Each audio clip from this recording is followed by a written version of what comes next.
Welcome to my channel, where mysteries unfold, strange tales come to life, and the unexplained takes center stage. Here, we dive deep into eerie legends, unsolved cases, and supernatural phenomena that defy logic. Are you ready to step into the unknown? Brace yourself, keep an open mind, and join us as we uncover the world's greatest mysteries. Please listen to the story, The Mistake of Never Saying Goodbye. Despite many warnings, Brooke and her friend decide to play with the Ouija board, a decision they would come to regret. My name is Edwin, and here is Brooke's true scary story. My name is Brooke. My first experience ever with the supernatural happened in Irvine, California, at my grandma's house. My grandma still lives in the same house. She bought the house in the mid to late 50s. I was 6 or 7 years old. My mom and I were in the back room, watching Unsolved Mysteries. So it was pretty late at night. The TV was on. I was sitting on my bed. My mom was to the left of the TV doing her eyebrows. Very laid-back night watching the show together. All of a sudden, the sound in the room disappeared. There was no TV, no nothing. You could have heard a pin drop. I zoned out on the wall out of nowhere. This huge gust of wind blew all of my hair back. I look at the door to the bedroom. There is this huge shadow figure. No facial features, but it was the shape of a human. It was so tall, it almost surpassed the top of the door frame. After a few seconds goes by, it instantly realized that I had seen it. It turns and starts sprinting down the hallway. I jumped up from my bed, I run down the hallway and stop. I just knew not to follow it. All the way to the end of the hallway, out to the door. It makes it to the front door and it disappears. I'm standing completely confused. I go back to my room and it's as if nothing happened. My mom's still doing her eyebrows. The TV is still on. She didn't even ask me about what happened. So it was honestly as if time just stood still. From that point on, I would see things, hear things. We moved around quite a bit when I was growing up. And it didn't matter what house we were in. Something just chose to follow me. I would hear my name being called a lot of the time. It would either sound like my mom, or someone was trying to sound like my mom to get my attention. I would even hear my name in class in elementary school. And of course, as a little kid, you don't want to hear someone calling my name in the middle of class and draw attention to yourself. I didn't want anyone to think I was crazy, so I kept it to myself a lot of the time. But the experiences never went away. They slowed down once I hit my early teenage years, 11. 12, but they never fully went away. Even to this day, I still experience a shift in the energy in the room and this overwhelming sense of dread. It didn't matter what house we were in. Sometimes it would happen during the day. A lot of times it was at night. Just this overwhelming sense of I'm not alone. Someone is watching me. Fast forward to middle school. I'm 12 years old. We're living in a townhome. Still in Irvine, but out of Grandma's house. Me, my mom and dad, my brother and sister.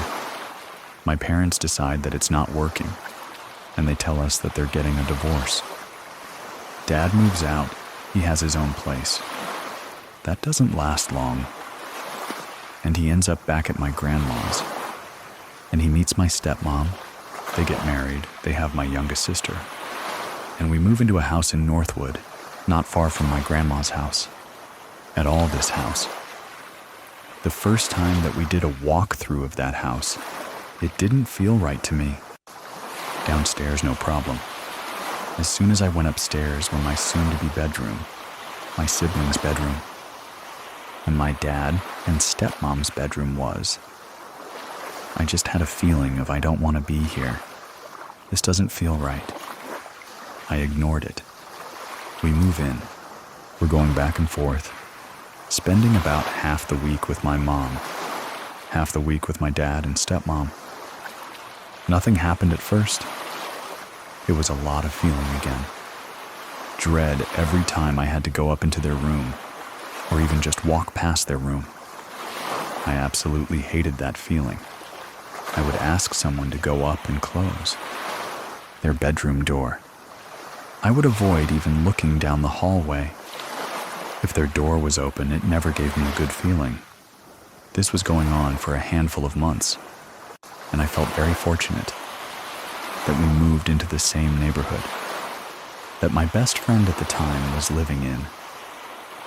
Her house was 2 streets up in the same exact neighborhood. We were spending the night at each other's houses. Every weekend, we would alternate and meet at the corner. Okay, whose house are we spending the night at tonight? A few months goes by, I keep having these feelings. I can't shake them. And her and I are having a sleepover at her house. I'm telling her about all these things, how scary it is, and I wish I could figure out what was going on.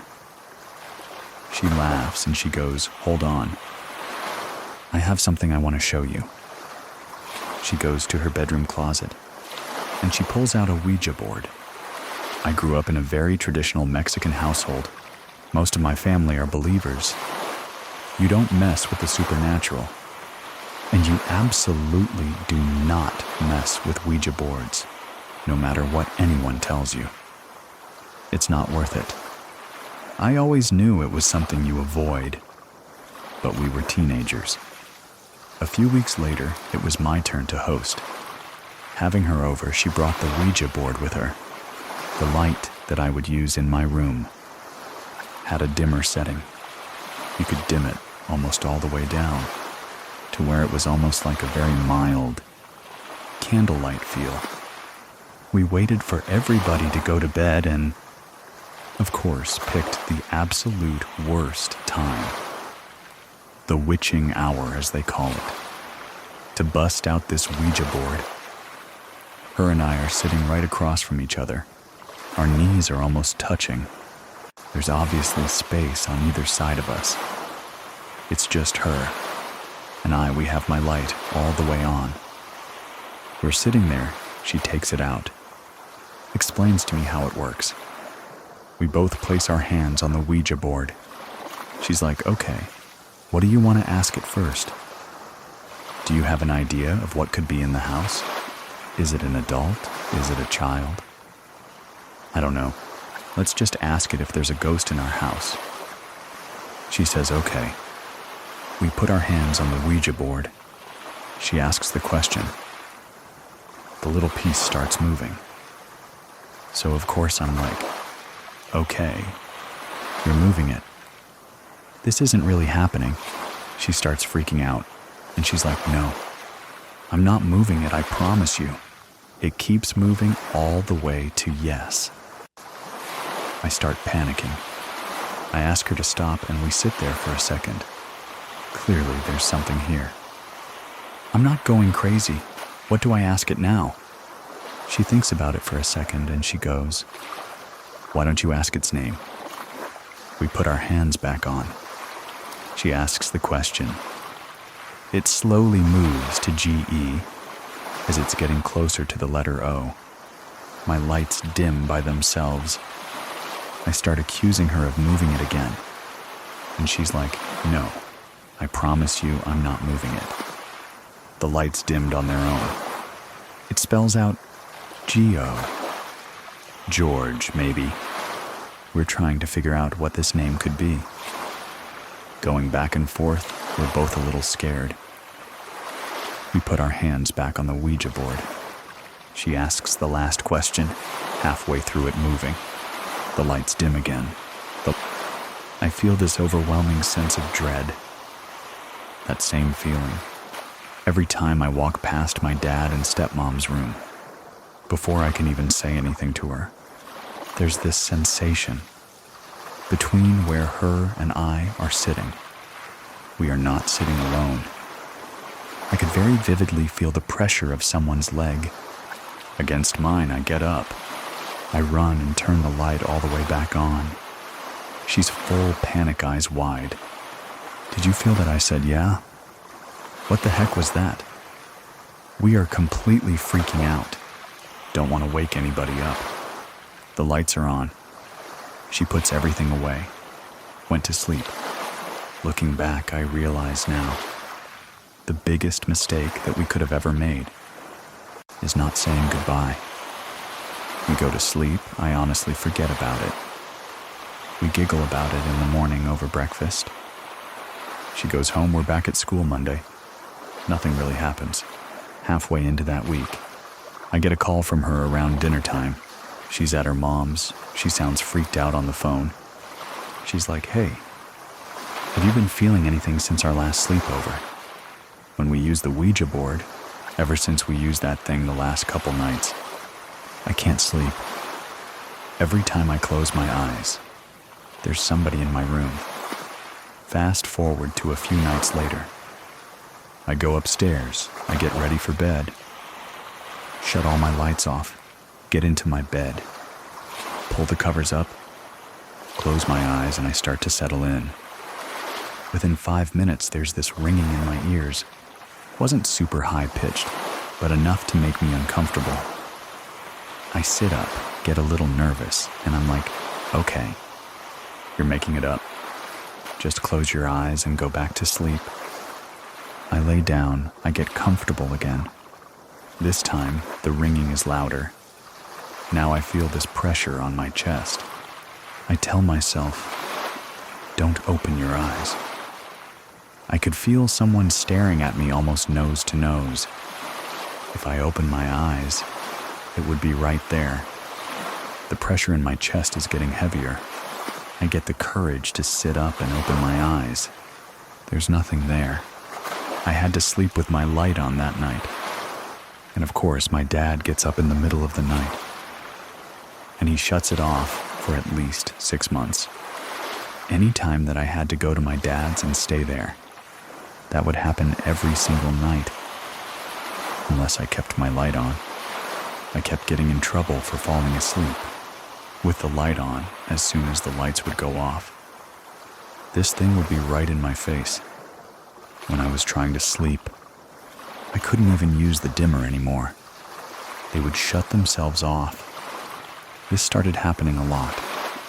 I felt so crazy I knew that my dad would be upset if he found out that I brought a Ouija board into his house so I didn't say anything. My friend started experiencing the same thing. A few weeks goes by. I go to spend the night at her house. We are baking, watching movies, having a great time. Her mom goes upstairs to go to sleep. Her and I are alone. Her and I are starting to chat about the things that have been happening and the things we've been feeling. At the house, the only light that's on is the chandelier. She's like, "Let's grab our stuff. Let's go upstairs. We'll hang out in my room the rest of the night before we go to sleep." She goes up the stairs first, gets to the very top of the first set of stairs, and stops dead in her tracks, staring at the wall. I'm standing at the bottom of the stairs like, "What are you doing? Why are you not going to your room?" She doesn't turn around. She doesn't move. She doesn't look back at me. Nothing. She just says, "Don't move." I'm standing there terrified. What are we not moving for? What do you see that I'm not seeing? I slowly turn my head just barely to the left. There is this little boy sitting on the chandelier, legs wrapped around the bottom, staring at her and I. Do we run? Do we walk? "What do we do here?" I said. "Just ignore it if you give it attention. It's only gonna get worse. Walk upstairs, don't look over that way again." Her and I start with a walk, and of course, it turns into a run. We're terrified. We get to her room, sweating, freaking out. There's no way that really happened. It didn't. Go spend the night at her house for a few weeks after. That she told me. There was a few other times after that. Incidents that she saw him. I don't know if ignoring it is what helped it go away for her. But after a handful of times, it stopped happening. I had a few more experiences after that. I just thought, this was going to happen for the rest of my life. I'd be in the bathroom getting ready for school. Someone would shake the door violently. I'm alone. There's no one there. Things like that happened for several months afterwards. A few more weeks goes by. My little sister was a baby at the time. It was just me, her, and my stepmom home, alone. She's upstairs falling asleep in her bassinet. An hour goes by, and she starts crying. Something woke her up. I go to look at the monitor. I see a hand gently patting her back. She falls back asleep. I'm like, oh, perfect. I don't need to go up there. My stepmom made it up there as she went back to sleep. She's fine. 2 minutes later, my stepmom walks in the front door from outside. I said, did you just come in from outside? Or were you upstairs with the baby? And she's like, no. I was cleaning out my car. I didn't say anything. I just sat there. I went back and looked at the video later. And of course, there's nothing on there. I have nothing to show for it or to prove it. After a couple days, I started really just trying to visualize what I had seen, to see if I could put together what the hand looked like, or whose hand it could have been. I remember there being this green emerald ring on the middle finger. That's the ring that my grandma wore pretty much every day after that experience. And seeing what I believe was her on the camera, soothing my sister, everything just stopped happening. I was able to sleep normally again. My friend wasn't seeing stuff anymore. I like to think that somehow she paid a visit, not just to see my sister, but to be like, hey, you guys don't belong here, move on. I actually found out from my friend, a few years after all this had happened, that there had been a lot of crime in our neighborhood. Prior to us moving in, there was a park right across from our house, right across the street, that you could see from my bedroom window. I found out a few years later that a man that lived in the neighborhood for several years took his life at that park. I don't know if because our house was in such close proximity to the park, if maybe there was just this bad energy from stuff that had happened there, or from what happened with him lingering in the area. But I can definitely say, I'm still a firm believer that stuff is real. I have not used a Ouija board since 10, and I'll never use one again. I definitely still have experiences. I'm about to be 32 in November, and stuff still happens. It's not nearly as bad as it was. I make jokes about it now. I feel like keeping it lighthearted. It doesn't scare me.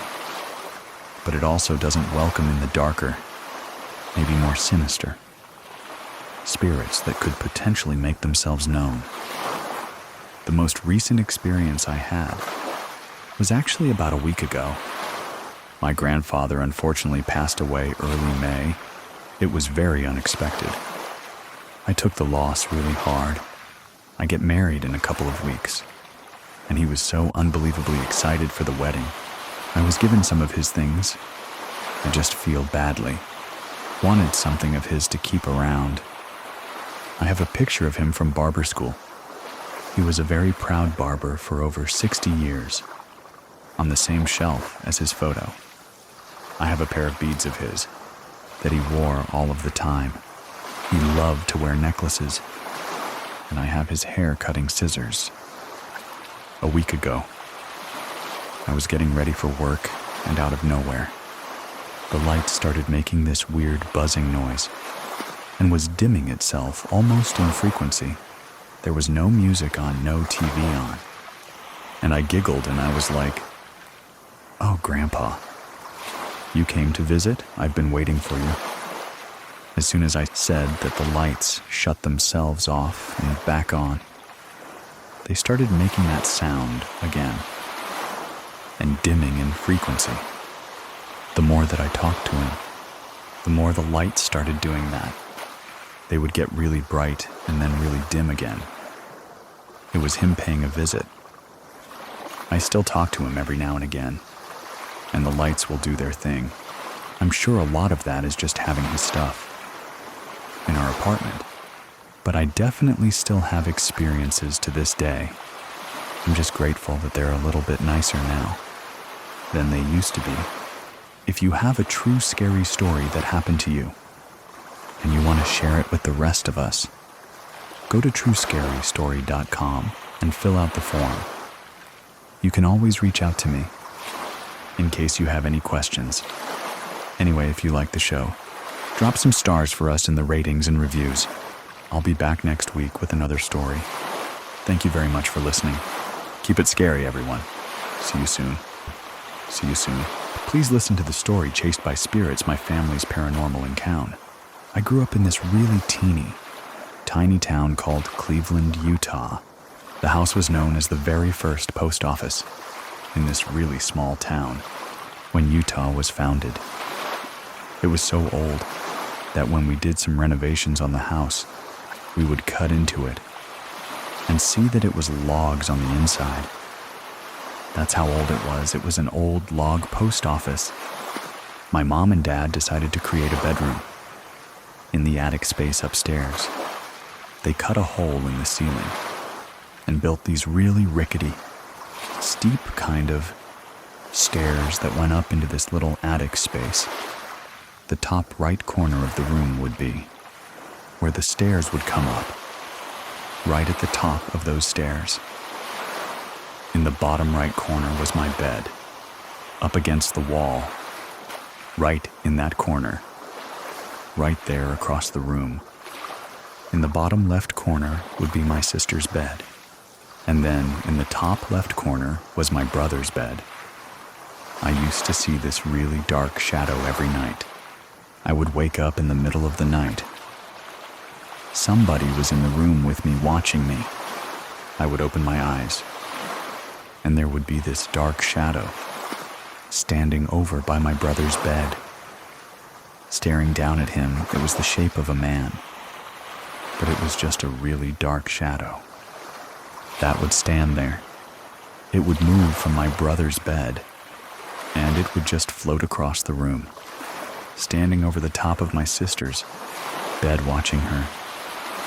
If I felt myself waking up, I would keep my eyes closed and wait for my brother to move, or wait for my sister to move, and then I would open my eyes.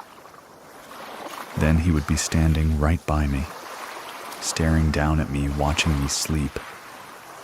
I was so scared I would take all of my stuffed animals, put them all the way around me, and then I'd take the biggest stuffed animal that I had, and I put it right over the top of me and tuck it in to make it look like the stuffed animal is the one sleeping in the bed. I think around in my teenage years, we moved out of that house, and I didn't have any other experiences growing up until later in life when I met my husband. We had all of our kids at that time, and he was stationed in the Air Force, and he got deployed to Iraq, Afghanistan. He got deployed to Korea for a year. One of the funny things about me and my husband, we were really into the TV show Ghost Hunters. There was this one episode where they went to the Stanley Hotel. It's the actual hotel that Stephen King himself was staying in when he had those experiences. That scared him so much that he wrote the book, The Shining. This hotel is over 100 years old in Estes Park, Colorado. It's gorgeous. On this episode, they decide that they're going to split up into these separate rooms in the hotel. that are known for the most paranormal activity. In the hotel, one of them is on the 4th floor, room 412. Back to me and my husband. My husband is deployed to Iraq. I want to surprise him with something. Just pretty cool for him coming home. He's been gone for 6 months. I decided I was going to book us a stay at the Stanley Hotel so that we can go investigate ghosts. I decided to book that exact room 412. We drive to the Stanley and you walk into this hotel and there's this big staircase. It goes up the center and then it splits off to the right and the left on both sides, and you can go up to the other rooms. Next to the staircase, it has this really awesome, super old elevator, that is, one of those metal elevators that you have to close the gate on. Old, rickety, and really loud. We get our key for the room, so we get in the elevator and we go upstairs. Step off the elevator, and the room that is haunted is right next to that elevator. We get in the room and go check out the closet. This closet is 100 years old, full hard wood. It's got one of those really old doorknobs on it that are really hard to turn. It's super heavy. On the back side of the closet is that elevator. We check that out. We check the room out. It was really pretty. It had a really old bathroom in it. The really super old Victorian sink with on the inside. We decided to go get some dinner and walk around the hotel for the rest of the evening until bedtime. So nothing happened to us that night. When we were walking around checking out the hotel, and we took the tour. The tour guide was this really cool old guy that had actually done the tour for ghost hunters. When they came, he was their tour guide. We noticed that on our tour. The guy goes right up to the room we're staying in, stood outside of the door, and sit there and tell the stories about what happens in there. How people have lost things. Me and my husband are just sitting there thinking, yeah, we're staying in this room tonight. We even told the people that were on the tour with us. We're like, yeah, this is our room. We're going to stay in there. You guys want to look in there? And they were all pretty excited to go in and check out the room. And we ended the tour and went to eat dinner. And then we went back up to the room. And it was time for bed. We decided that we were going to go and take a shower. Together, we're in the bathroom, talking about how nothing's happened to us. It doesn't seem very creepy. There was 3 bulbs in this one light fixture above the bathroom sink. As soon as we were talking about this happening, the light bulbs all shattered. We got out of the shower and called downstairs. I told the lady at the desk what had happened. She said that they were going to send somebody up to come and take care of it. Things like that happen all the time in that room. I just don't know what could have caused that. They came up, they cleaned it up, they left the room, and me and my husband get into bed. And we're laying there, and I'm trying to go to sleep. This bed is facing the closet. So if you're sitting up in bed, you're looking right at the closet. I get this really dark, heavy feeling. There is something in this room. I open my eyes. I look up. Right above the bed is a fan. A ceiling fan? And right next to the ceiling fan, there is this woman floating there. She had a really long, dark hair. I'm looking at her. I start grabbing my husband's arm, shaking him, and I'm like, honey, do you see her? She's right there. And I'm hyperventilating. He wakes up, sits right up, and he's like, where? Where? And I'm like, she's right there in front of us. At that point, she starts moving towards me. And I take a breath and I'm like, hi. She stops, tips her head sideways. We laid down to go back to sleep, and I could not go to sleep. the morning after. We went downstairs to go tell the people that I had an experience. There's a tour guide there. And I tell her what had happened to me last night. And she kind of just, yeah, that happens all the time. It seemed like she didn't believe me, didn't take me seriously. We decided we were going to go look around the town and check out the hotel more. It's pretty big. It's got a few outbuildings too. We spent the day just being tourists. We get back to the hotel. My husband decides what he's going to do. He grabs this little L, no smoking sign that is sitting on top of the dresser, and he's going to put it right in front of the closet door. Slide it right under it just in case something happens.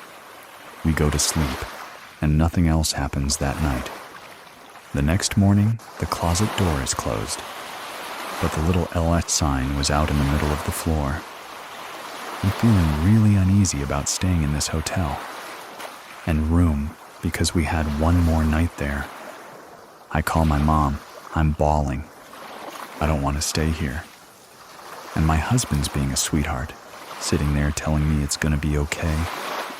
We just got one more night. Let's just stay here.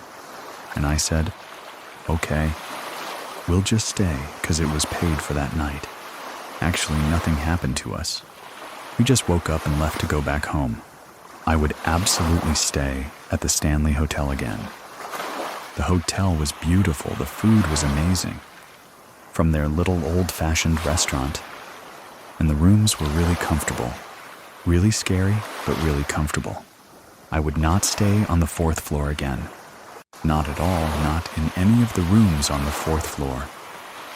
Forget it. Throughout our marriage, we have had quite a few paranormal, inexplicable things that have happened. After we went and stayed at the Stanley Hotel, we had moved out of the house that we were staying. At the time, we moved on to base housing at Hill Air Force Base. Cabinet doors would open and close. You would hear whispers or voices throughout the house. When I was in my room laying on the bed, I would be reading, and right above the book, I would see this little boy's head just quickly dash past the bottom of the bed. One other instance. Me and my husband were laying in our bed watching TV. All of a sudden, all of the stuff that was in there, our bathroom, fell off of the shelves into the bathtub. Another time that I was laying in bed, all of a sudden, I felt these little steps stepping next to me, from my feet all the way up to my head. And I turned and I looked, and there was nothing there. We decided that we wanted to name this little ghost. And I'm like, how about we name him Billy? At that exact same time, my husband said that in his head popped the name Billy. After this house, we had moved off a base. It was Halloween, and we felt this ghost presence had followed us. Because same thing started happening in this other house. I took my kids to go see my mom for Halloween. While we were there, I was on the phone talking to my husband, and all of a sudden he says, there was a little boy that just ran across the floor, down the bed, out of the corner of my eye. The kid ran across the room. We're sitting there talking about it, and then all of a sudden you hear in the living room the sound of one of my Halloween decorations go off. This Halloween decoration, it was broken. The motion active part of it was busted, and it was an old gravestone that would crack open and scream at you. The only way for it to go off was for somebody to push it. We moved to Montana. We had a bunch of things happen in that house. My children saw these things. My son Lincoln, he is very sensitive. A couple of days ago, I was in my room. My son's girlfriend. I was going to show her something on my phone. I was walking down my hallway, passing the kitchen, and out of the corner of my eye, I see my son standing in the kitchen. In front of the sink, his back was to me. I thought, okay, I'm gonna go show Lincoln first. When I turn to look into the kitchen, he's not there. He is not there. There is nobody there. He comes walking in through the family room. In the back door, I explained to him. This ghost, or mimic, or whatever this was, looked just like him. I have no idea what that was. But it scared the crap out of me. That's the first time something's happened to me, personally, in this house. I'm hoping nothing else happens here. I'm almost over the whole ghost thing. Haha, balding.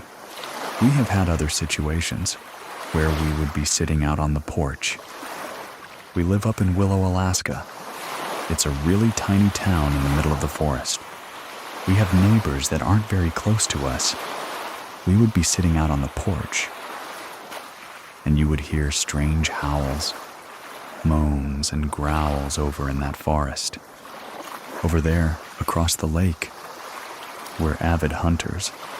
We know what it sounds like when a moose is in heat. Just doesn't sound anything like that. Me and my son and his friends, we always talk about shapeshifters up here all the time. Skinwalkers is a big deal in Alaska. A skinwalker can take certain forms of people or things. I don't know if it could have possibly been something like that. I can't tell you. I really have no idea what it could possibly have been.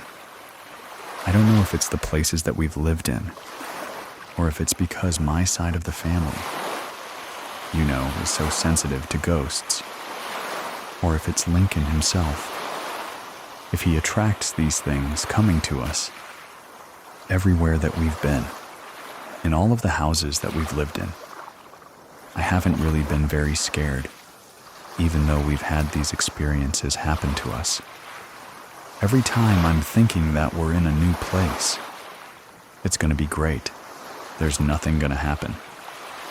Then something happens.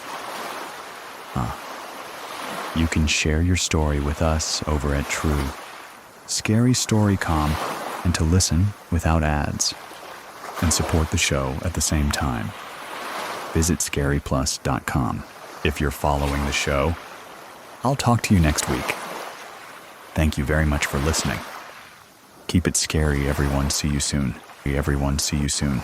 Everyone, please listen to the story Message Through the Board. This story happened in 2014 in Marietta, California. I worked at a grocery store. A couple of my co-workers had gone to this old mining town near Joshua Tree, then to these old gold mines. They brought a Ouija board with them and were able to communicate with some miners that had passed in the area. At the time, I was very skeptical about these kinds of things. I was like, if you guys are ever gonna do it again, I'd be really interested to see what that's like and experience that for myself. A couple weeks later, one of the girls that owned the Ouija board invited me to go with her to her grandmother's grave. We went to the cemetery around sunset and set up a blanket. Just a nice little area on top of her grave.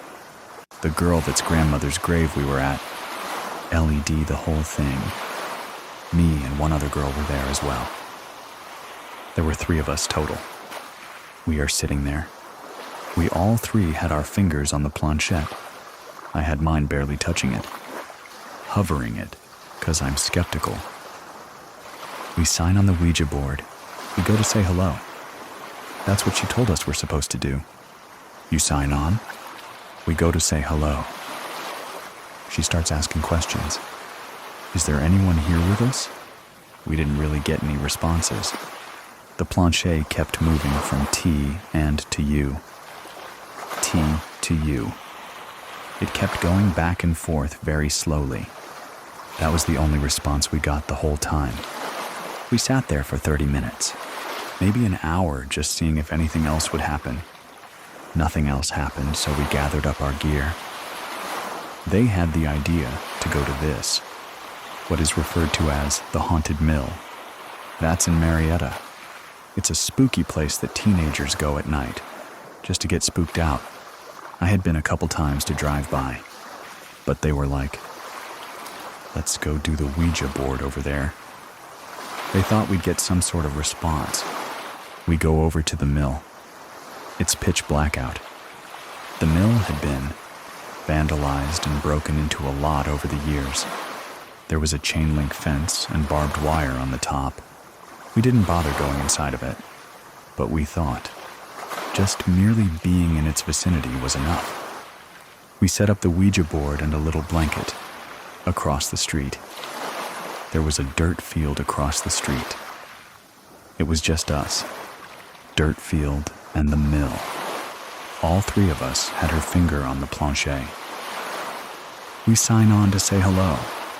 The girl who was leading asked if there was anybody with us. This time, the plancher went to yes. She asked a few other questions. One of them was, "What is your name?" It started to spell my grandfather's name, which is not a common name in the States. The hairs on the back of my neck were standing up. And it started to spell my last name. My last name is Dutch and very hard to spell. Even people that have known me for years have a hard time spelling my last name. I immediately was going into fight or fight mode. I was really scared, I figured. The girls I was with probably didn't know my grandfather's name. At first, I thought they were pulling a prank on me or something. I looked at them and was like, oh, this is my grandfather's name that it just spelled. My friend continued to ask questions. She said, "Do you have something that you want to say to Molly?" It went to yes again. "What's your message from Molly?" It spelled Getready. I said, "Get ready." She said, "For what?" It spelled DE, a TH death. I immediately was having an out-of-body experience.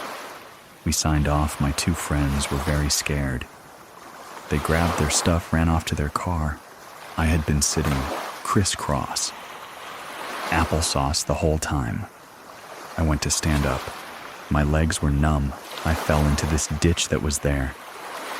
I lost my car keys. Having a panic attack, I look up and my friends are at their cars. They're getting ready to go. I couldn't find my car keys, so I pull my phone out, get my flashlight. I'm looking for my keys.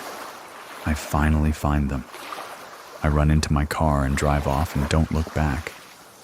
We let each other know when we got home. Over the next couple of weeks, we were checking in with each other a lot to see how everyone was feeling. We were all really freaked out by it. In the months after that, even years, I have asked them repeatedly if they've ever had another experience like that, or if they were possibly playing a prank on me, and they've never owned up to it if they were.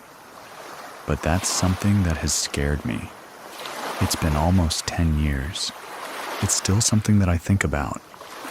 From what I experienced, I don't think either of them messed with a Ouija board. Again, after that, the logical side of me wants to say that they were messing with me, but I think it would have been really hard for them to find my Dutch grandfather's name somewhere, and to know that that's something that would scare me.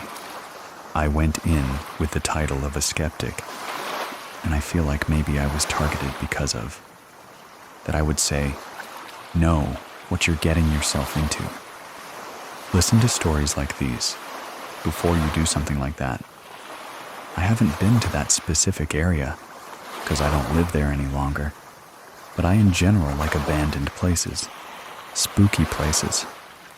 I actually told my dad the story within the last couple years. The grandfather mentioned in the story is my dad's dad. I never told him. I didn't want him to have a weird memory of his dad after hearing it, but I wanted to share it with him. He adamantly is like, my dad would never try to scare you like that, and would never tell you to get ready for death in a negative, scary way. If he had said that, he would have meant it, as in, live your life to the fullest. Always prepare, be prepared. that you don't always have the promise of tomorrow. That's giving me a piece about the story too. I don't think it was my grandfather. I never did research into this because I'm too scared. But one of my friends that I experienced this with, she had done some research into demons and spirits. She said there is a demon that will imitate relatives, with repeating letters, like we had experienced at the cemetery. If that's the case, I'm really glad we signed off when we did, and didn't do it again. This experience just gave me a really well-rounded view of this kind of thing. I don't consider myself a skeptic or a full believer. I put it into the category of something unexplained, something I might never know the answer to. Don't leave. Just yet. We have 3 stories today. Have you listened to them yet? They're up and available now as separate episodes.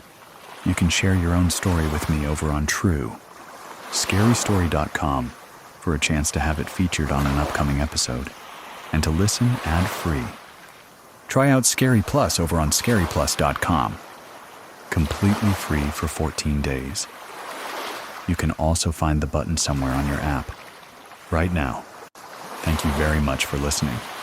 Keep it scary, everyone. See you soon. Please listen to the story Bad Intentions. We lived in a neighborhood called Pilsen in Chicago. One of my aunts lived across the street, but I used to love to go over there, to be with my cousins. The houses in Pilsner are really big old structures.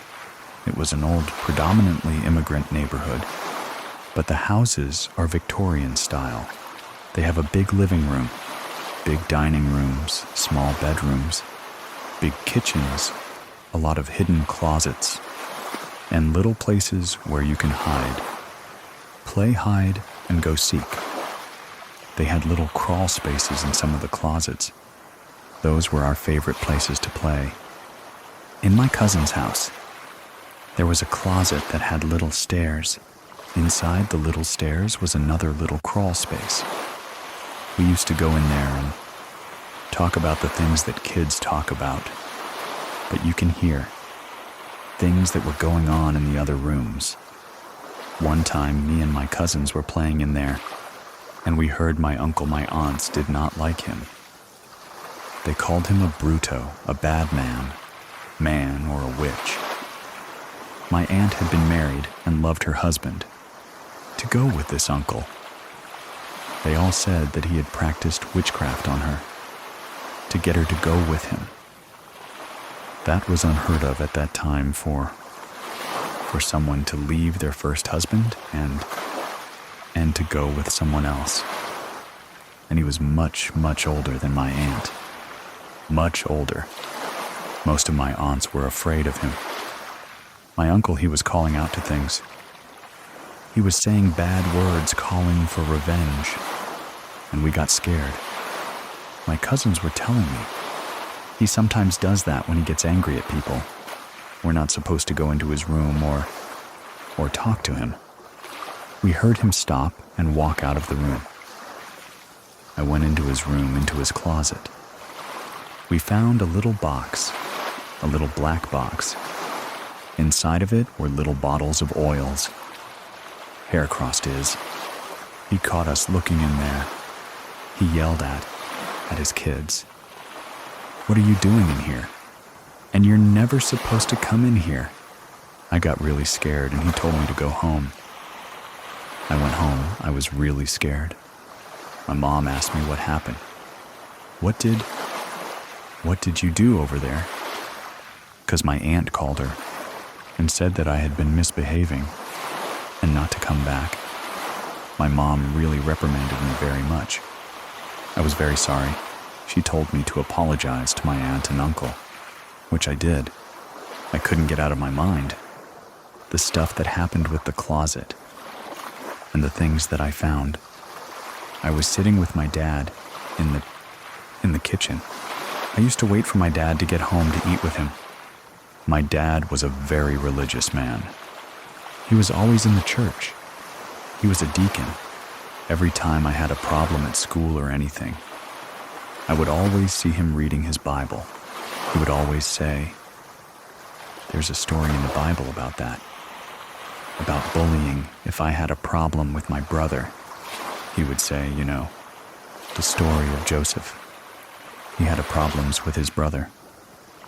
He was always talking to me about the Bible. I told him what happened. He was furious, very upset. He dropped his plate of frijoles, grabbed me from my hand and started opening the door to go across the street, and grabbed me and didn't say a word. My dad knocked on their door. He confronted my uncle. He said, "I don't ever want you to expose my daughter to any of that kind of stuff. You shouldn't do that to your children either." He looked at me and didn't say anything. My dad just left and he said, "You don't ever have to be afraid to tell me anything." Like that again. After that happened, one day I was homesick from school. I heard the doorbell ring. This happened a couple of weeks later. I opened the door. It was my uncle. It's 10 o'clock in the morning. My aunt wasn't with him. I didn't know why he was there. I told my mom my uncle's here. She was surprised. Also, she said, "Okay, let him in." She told me to keep him in the living room, so I just stayed there with him. I didn't talk to him and put my head down. He said, "Come here." I didn't want to go to him, so my mom called him to have some coffee in the kitchen. Then he laughed right away. I don't know what he came to tell my mother that day. Whatever it was, it scared my mom. That same night I went to sleep. I shared a room with my little brother. Something that caught my attention. I saw a light coming in through the corner of my bedroom.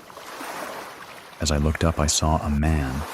He had an old chauffeur kind of uniform on, and he had dark glasses on. His skin was really pale. I could just see his hand. His hand had a black ring on it. I could see the buttons of his jacket. He was looking at me. His face was so pale. His lips were blackish. He looked at me, and he had the dark glasses. I could see he was looking straight at me. He just stayed there, staring, peeking. I just froze, and I tried to pretend that it was a dream. I know I saw him. I kept closing my eyes and opening them up again. He was still there. He pointing at me and nodding, yes. I let out a scream and called for my mom. My mom came into the room and said, "What's going on?" I said, I saw this man. It's like, "Oh, you're just dreaming, don't worry. You did something you shouldn't have done. And now you're feeling bad. That's why you can't sleep." She stayed with me and she prayed with me. I went to sleep when she was next to me. I was very rattled for the next few days. Another night I was asleep. I heard a thump right in front of my bed. A big thump. I opened my eyes and I saw like a cane that looked like a rain cane. A cane that makes the sound of rain. It was being held by a woman in a dark dress. There was a little girl with her that had sunken eyes. She had blondish hair. The little girl was so sad.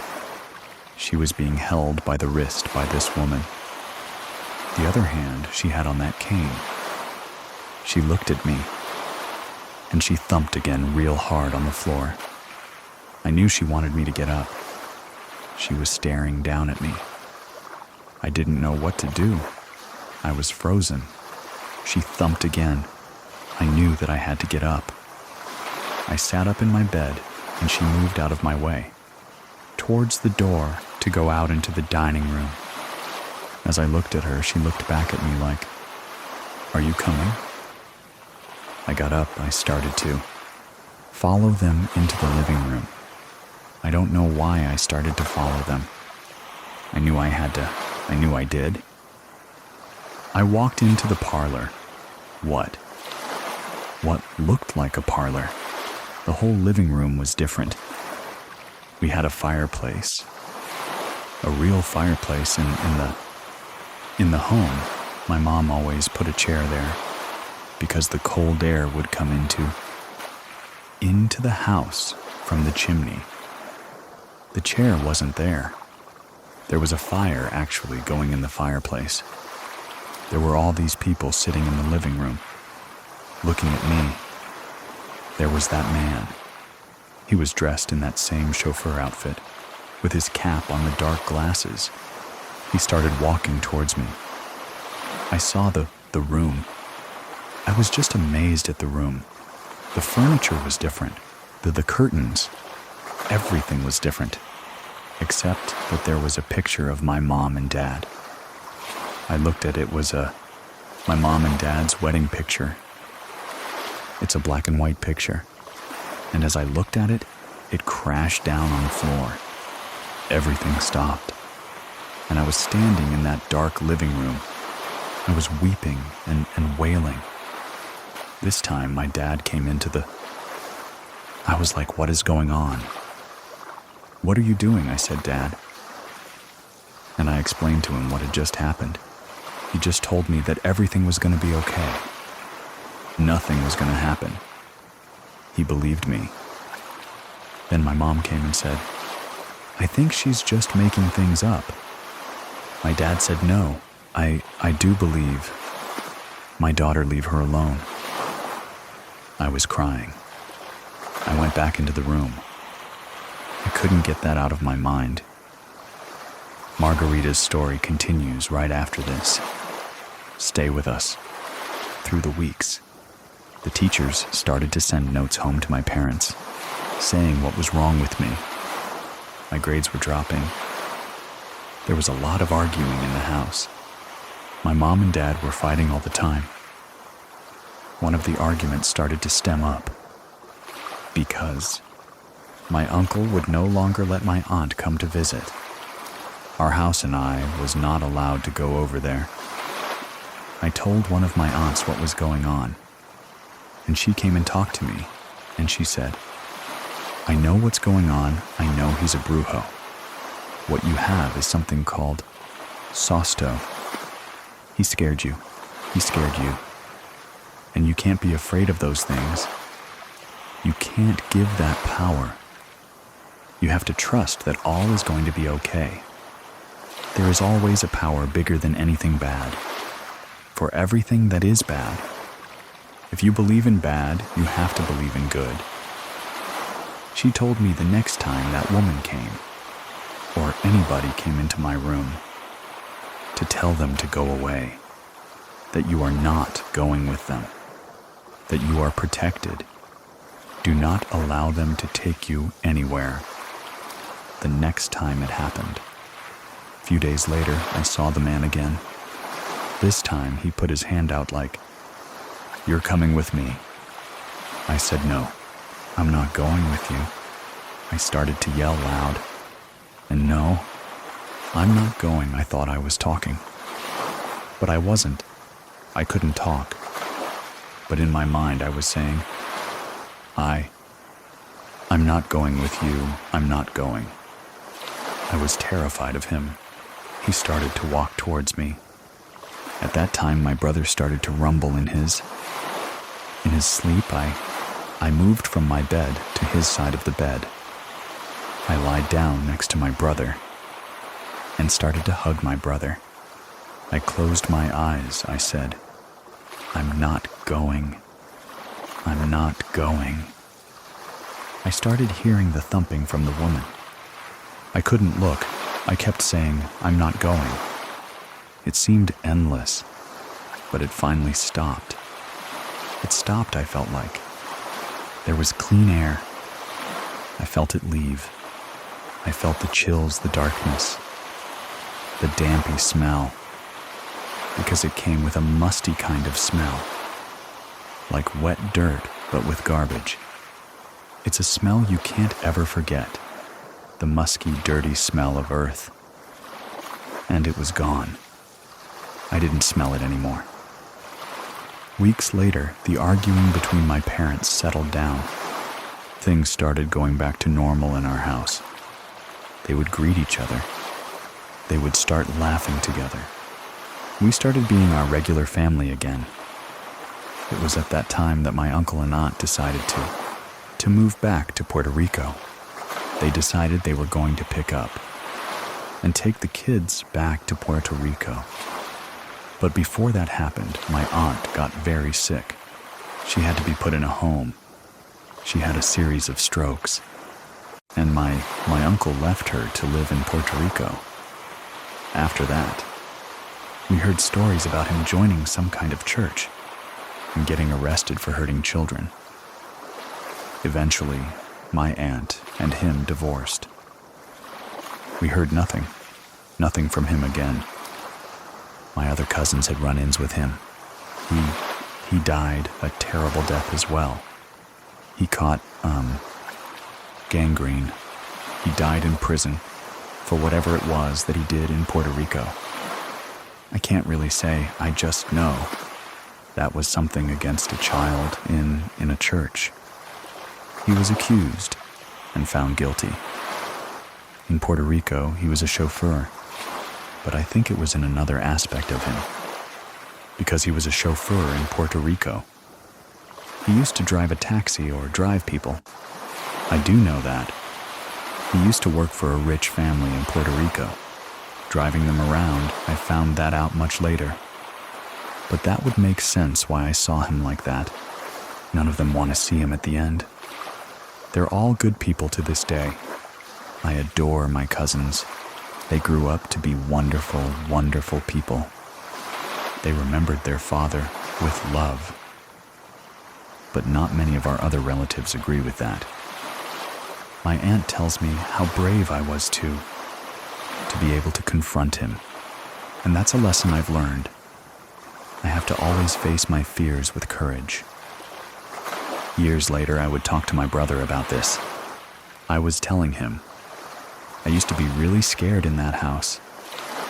He said, oh yeah, the lady with the cane, right? I'm like, what? He goes, yeah, I remember when she used to come into our room and try to take you away. I said, why didn't you ever say anything? He said, because I didn't want her to take me. I'd rather her try to take you than to take me. He validated it for me, my brother told me. No matter where I am, I will always protect you. My brother died in 2020 from COVID. I still feel him around me. Sometimes when I'm scared or feeling lonely, I'll feel his presence around me, and I know that he's close. I've also learned now that there are some things that are always good here. And in the afterlife, you can embrace those. Thank you very much for listening. Keep it scary, everyone. See you soon. See you soon. Please listen to the story. There's something in the closet. I grew up in a small town called Lake Los Angeles. It's 30 minutes away from Lancaster, an hour away from Los Angeles. This house was bought by my dad. He built it up. Whatever was in that house didn't come from the land. It came from something I didn't know. The first encounters, I would be outside playing or be alone. I would hear my mom call me. I would run to her. This happened countless times. My mom would be like, no, I didn't call you. What are you talking about? I do recall the feeling of being watched, being afraid to be alone. I was really scared of being alone. Even as a toddler, as a baby, I was scared of being alone in that house. I was in 3rd grade. I was sitting down next to my bed folding my clothes. My closet was wide open. I felt something in my head was like, oh, look at the closet. As I turned around, my hangers start moving, like somebody is looking for clothes. I stood frozen. When I could react, I ran out of my room and went to go tell my mom. My mom was like, oh no, you're probably just imagining things. It was probably just the AC. It was probably just the wind. But there was nothing on no fans. Nothing that could explain that. After that, I can't remember much. Just being really scared of being alone. I was really terrified of my closet. I would close my closet at night, wake up, and the part of the closet was open. It was a sliding door closet. It was open, like if somebody could peek through. I would gaslight myself. Oh, maybe I didn't close it right. But now thinking back on it, I would close my closet right, because I was very scared. I was in 4th grade when I actually started seeing whatever was in the house. My dad had an office room. Our hallway was really long. It just had doors. I was sitting there in my room watching TV.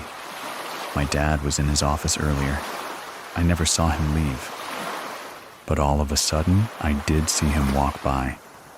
I was going to ask my dad, hey, can I play pinball on the computer? Or go on Club Penguin? I walked into the office. It was just pitch black. When I had just seen whatever that figure was walk into that room, that's when I was like, there's something wrong in this house. I saw that figure go into the room. Since the hallway was dark, the room was dark. I didn't make note of it. I didn't think, but as I walked up to the door was shut when I opened it. The room was completely pitch black. There was nobody in there. I ran to the garage, told my dad. My dad is a very non-believer. And he was like, no, it's just in your head. You're watching movies, I told my mom. I feel like my mom always knew what was going on in that house. She would always try to keep it calm by telling me. It was just my imagination.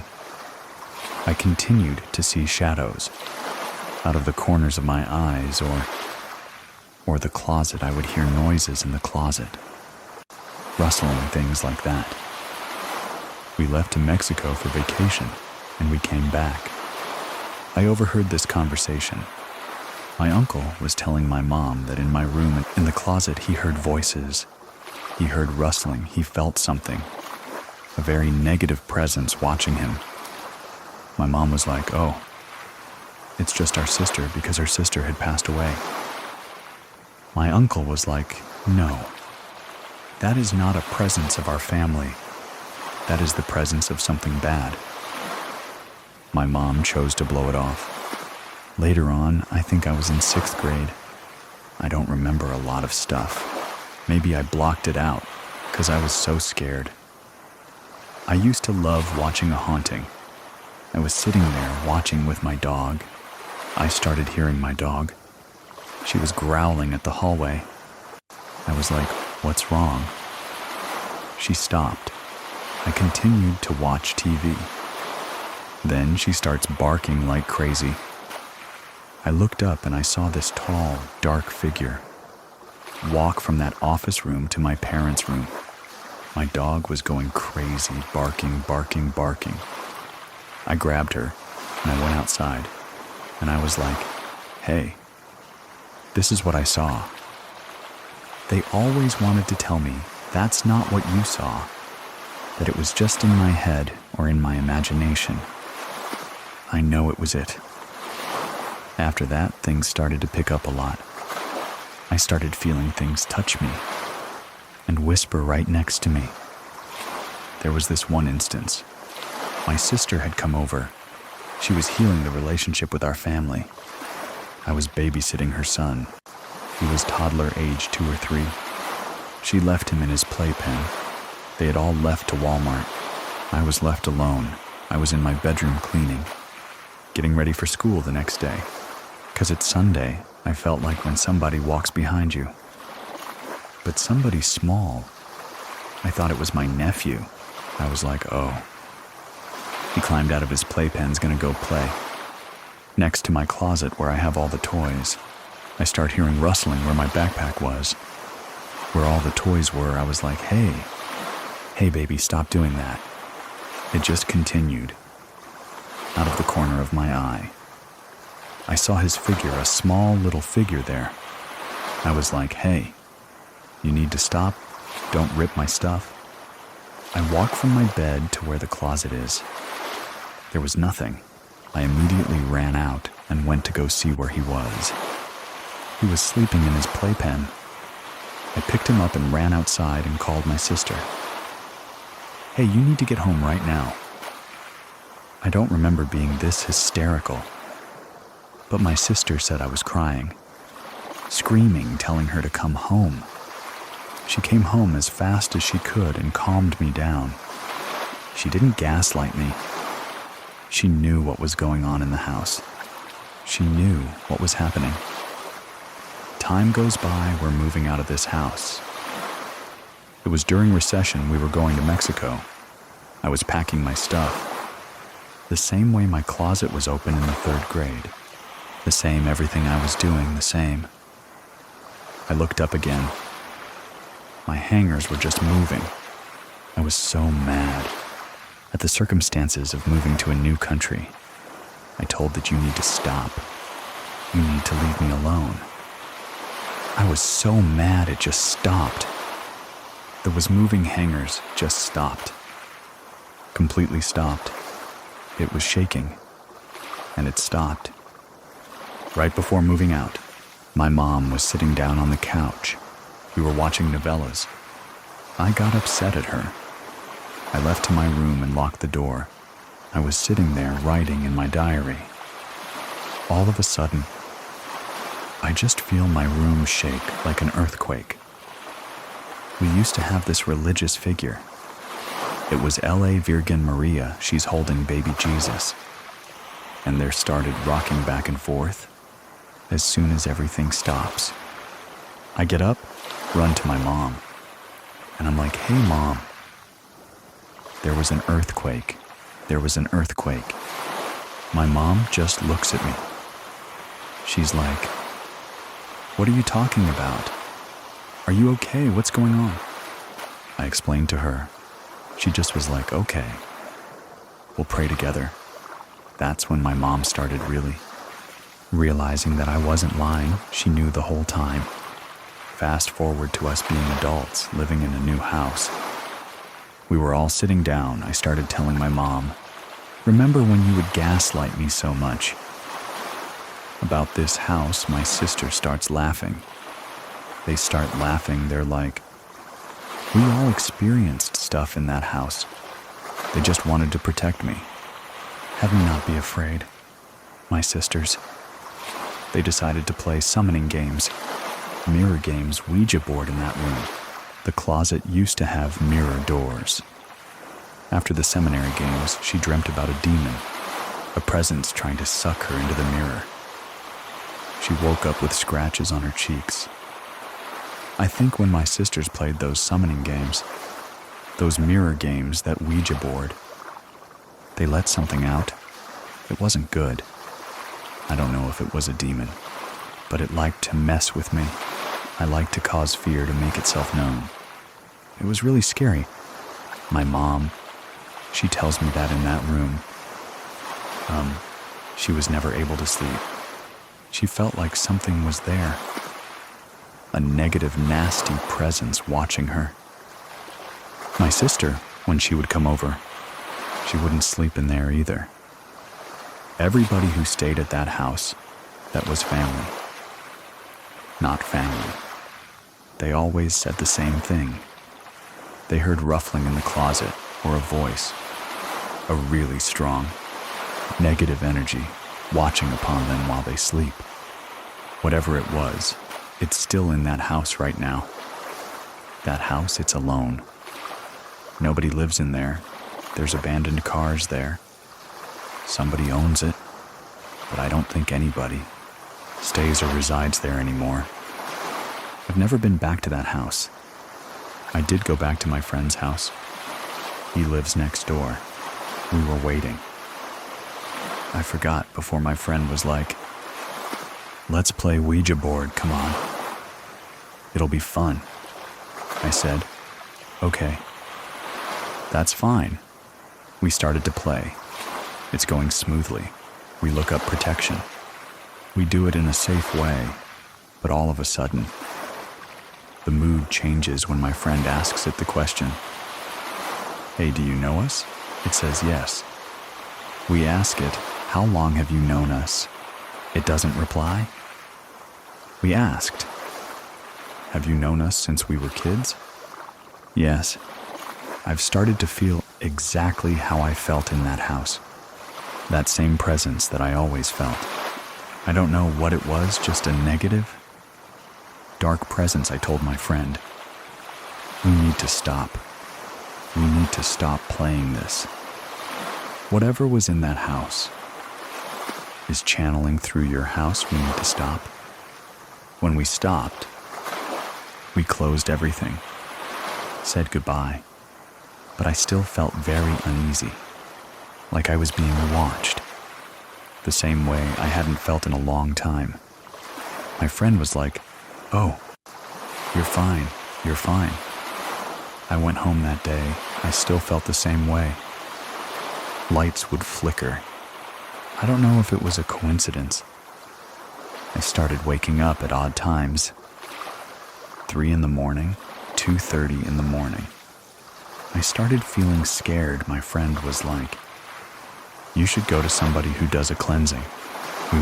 We did a cleansing. She said whatever was in that house before was trying to attach itself to me again. The curandera brujera. I don't know what to refer to her as, told me that. Not to play with those things because in my family, somebody had done brujeria to my dad.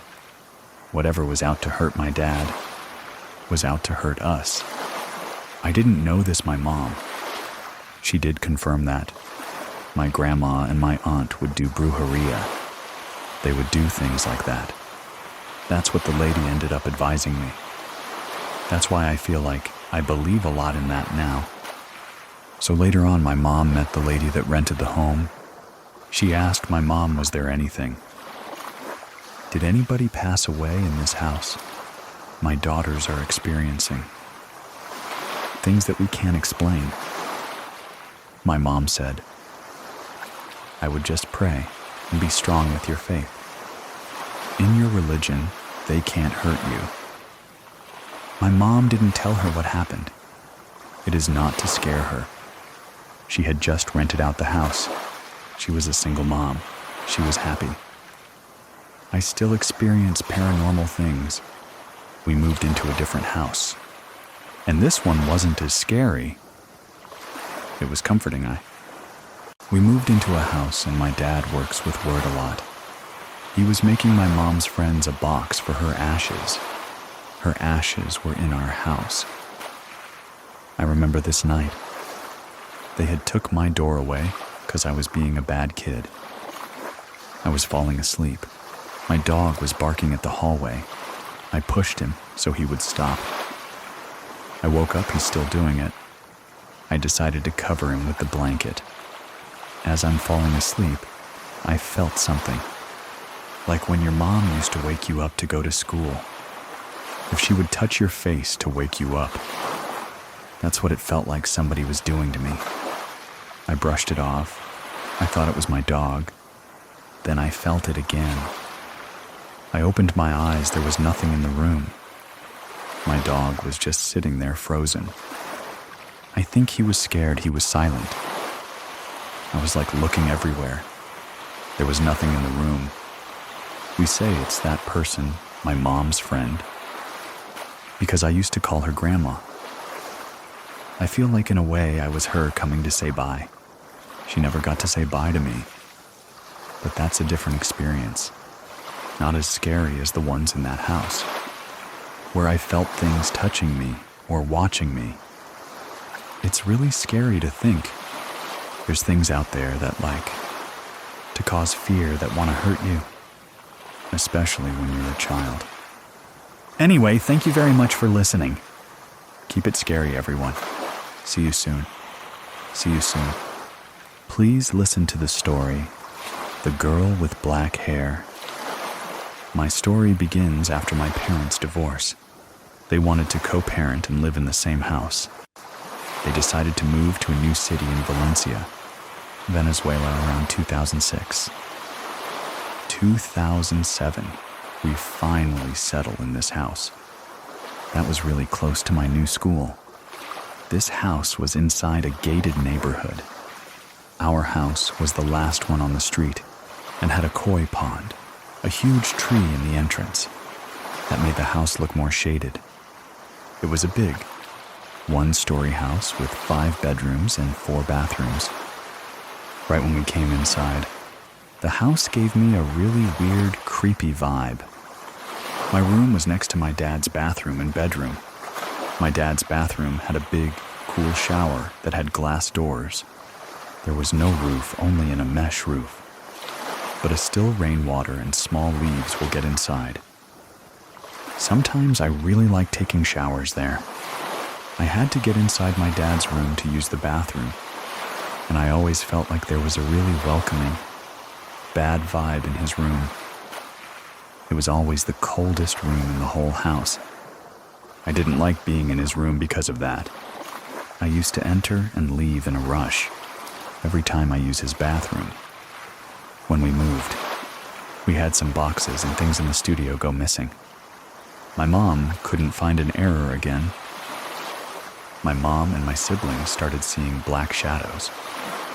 In different parts of the house, we always have the feeling of being watched, and an unwelcome feeling.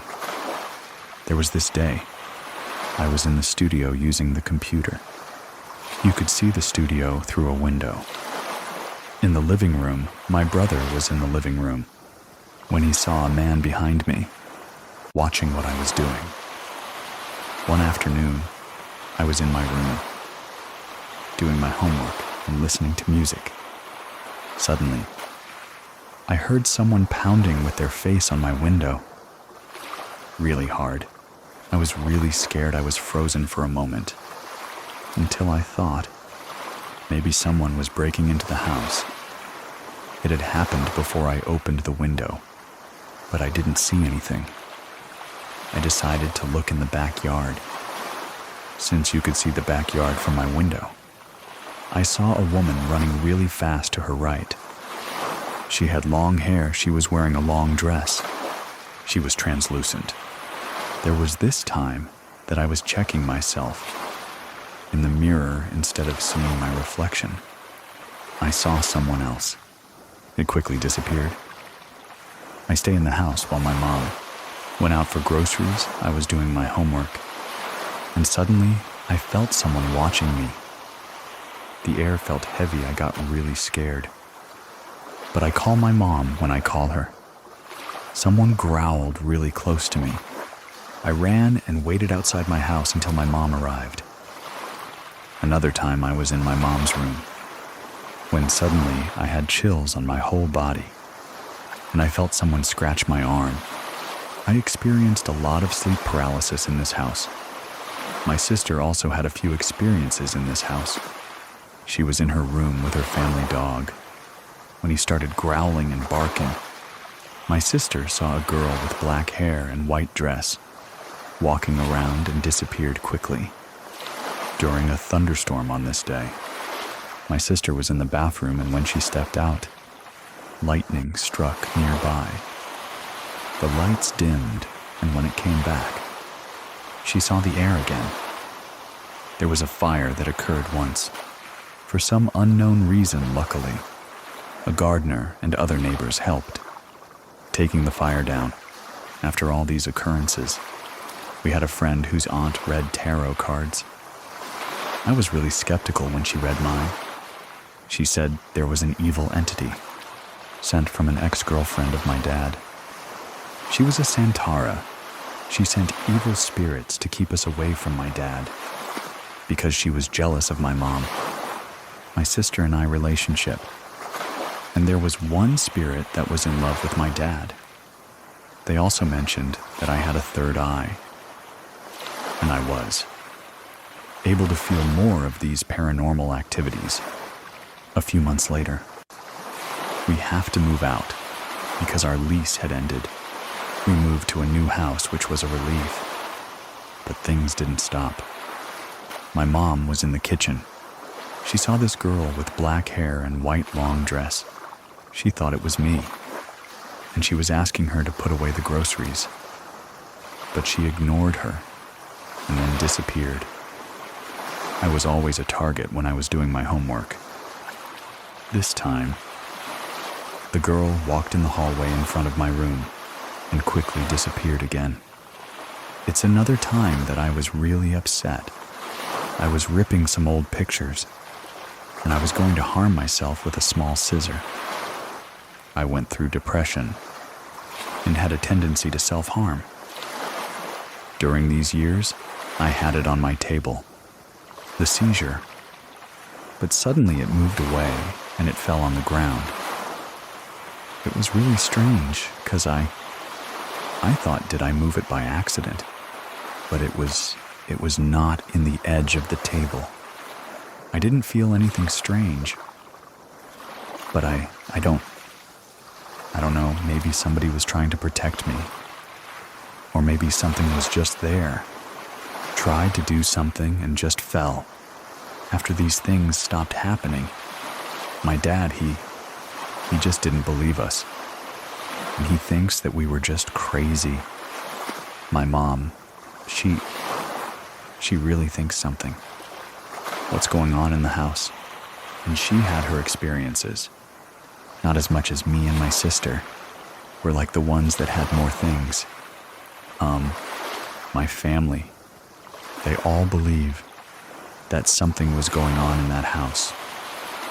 I talked to a friend. He was a neighbor in that first house. He says there was something going on in the house. But they didn't know what happened. The owners of the house. They sell it to, for a cooking class.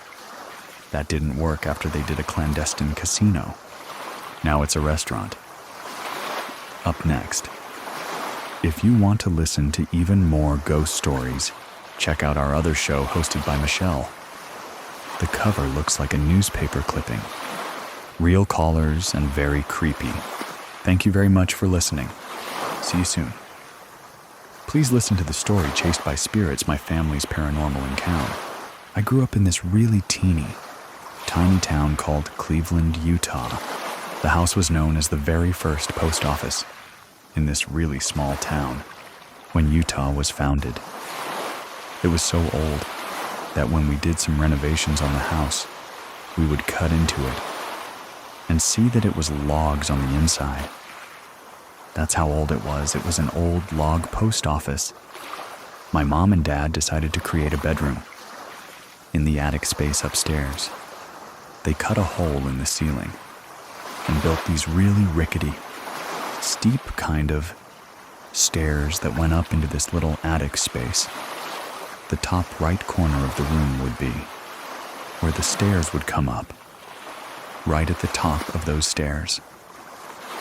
In the bottom right corner was my bed, up against the wall, right in that corner, right there across the room.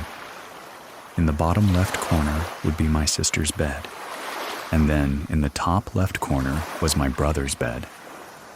I used to see this really dark shadow every night. I would wake up in the middle of the night. Somebody was in the room with me watching me. I would open my eyes, and there would be this dark shadow standing over by my brother's bed. Staring down at him, it was the shape of a man, but it was just a really dark shadow. That would stand there. It would move from my brother's bed, and it would just float across the room, standing over the top of my sister's bed watching her.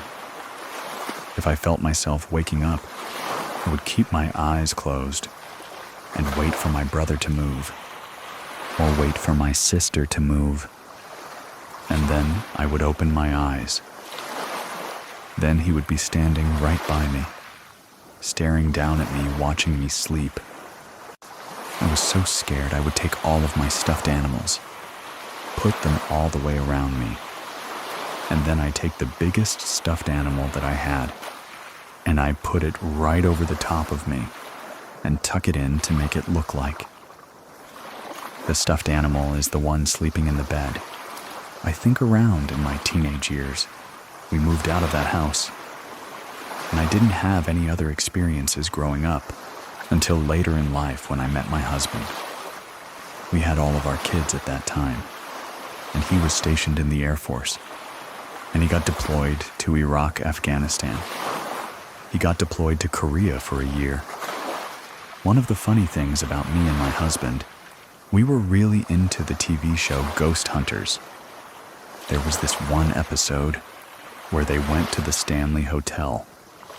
It's the actual hotel that Stephen King himself was staying in when he had those experiences. That scared him so much that he wrote the book, The Shining. This hotel is over 100 years old in Estes Park, Colorado. It's gorgeous. On this episode, they decide that they're going to split up into these separate rooms in the hotel that are known for the most paranormal activity. In the hotel, one of them is on the 4th floor, room 412. Back to me and my husband. My husband is deployed to Iraq. I want to surprise him with something. Just pretty cool for him coming home. He's been gone for 6 months. I decided I was going to book us a stay at the Stanley Hotel so that we can go investigate ghosts.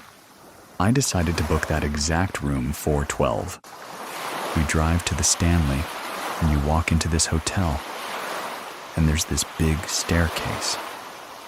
It goes up the center, and then it splits off to the right and the left, on both sides, and you can go up to the other rooms. Next to the staircase, it has this really awesome, super old elevator, that is, one of those metal elevators that you have to close the gate on. Old, rickety, and really loud. We get our key for the room, so we get in the elevator and we go upstairs. Step off the elevator, and the room that is haunted is right next to that elevator. We get in the room and go check out the closet. This closet is 100 years old, full hard wood. It's got one of those really old doorknobs on it that are really hard to turn. It's super heavy. On the back side of the closet is that elevator. We check that out. We check the room out. It was really pretty. It had a really old bathroom in it, the really super old Victorian sink with on the inside. We decided to go get some dinner and walk around the hotel for the rest of the evening until bedtime. So nothing happened to us that night. When we were walking around checking out the hotel, and we took the tour. The tour guide was this really cool old guy that had actually done the tour for ghost hunters. When they came, he was their tour guide. We noticed that on our tour. The guy goes right up to the room we're staying in, stood outside of the door, and sit there and tell the stories about what happens in there. How people have lost things. Me and my husband are just sitting there thinking, yeah, we're staying in this room tonight. We even told the people that were on the tour with us. We're like, yeah, this is our room. We're going to stay in there. You guys want to look in there? And they were all pretty excited to go in and check out the room. And we ended the tour and went to eat dinner. And then we went back up to the room. And it was time for bed. We decided that we were going to go and take a shower. Together, we're in the bathroom, talking about how nothing's happened to us. It doesn't seem very creepy. There was 3 bulbs in this one light fixture above the bathroom sink. As soon as we were talking about this happening, the light bulbs all shattered. We got out of the shower and called downstairs. I told the lady at the desk what had happened. She said that they were going to send somebody up to come and take care of it. Things like that happen all the time in that room. I just don't know what could have caused that. They came up, they cleaned it up, they left the room, and me and my husband get into bed. And we're laying there, and I'm trying to go to sleep. This bed is facing the closet. So if you're sitting up in bed, you're looking right at the closet. I get this really dark, heavy feeling. There is something in this room. I open my eyes. I look up. Right above the bed is a fan. A ceiling fan, and right next to the ceiling fan, there is this woman floating there. She had a really long, dark hair. I'm looking at her. I start grabbing my husband's arm, shaking him, and I'm like, honey, do you see her? She's right there. And I'm hyperventilating. He wakes up, sits right up, and he's like, where? Where? And I'm like, she's right there in front of us. At that point, she starts moving towards me. And I take a breath and I'm like, hi. She stops, tips her head sideways. We laid down to go back to sleep, and I could not go to sleep. The morning after, we went downstairs to go tell the people that I had an experience. There's a tour guide there. And I tell her what had happened to me last night. And she kind of just, yeah, that happens all the time. It seemed like she didn't believe me, didn't take me seriously. We decided we were going to go look around the town and check out the hotel more. It's pretty big. It's got a few outbuildings too. We spent the day just being tourists. We get back to the hotel. My husband decides what he's going to do. He grabs this little L, no smoking sign that is sitting on top of the dresser, and he's going to put it right in front of the closet door. Slide it right under it just in case something happens. We go to sleep, and nothing else happens that night. The next morning, the closet door is closed, but the little LS sign was out in the middle of the floor. I'm feeling really uneasy about staying in this hotel and room because we had one more night there. I call my mom. I'm bawling. I don't want to stay here. And my husband's being a sweetheart, sitting there telling me it's going to be okay. We just got one more night. Let's just stay here. And I said, okay, we'll just stay because it was paid for that night. Actually, nothing happened to us. We just woke up and left to go back home. I would absolutely stay at the Stanley Hotel again. The hotel was beautiful. The food was amazing. From their little old-fashioned restaurant. And the rooms were really comfortable. Really scary, but really comfortable. I would not stay on the 4th floor again. Not at all, not in any of the rooms on the 4th floor. Forget it. Throughout our marriage, we have had quite a few paranormal, inexplicable things that have happened. After we went and stayed at the Stanley Hotel, we had moved out of the house that we were staying. At the time, we moved on to base housing at Hill Air Force Base. Cabinet doors would open and close. You would hear whispers or voices throughout the house. When I was in my room laying on the bed, I would be reading, and right above the book, I would see this little boy's head just quickly dash past the bottom of the bed. One other instance. Me and my husband were laying in our bed watching TV.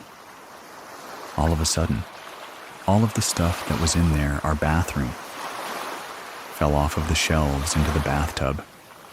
Another time that I was laying in bed, all of a sudden, I felt these little steps stepping next to me, from my feet all the way up to my head.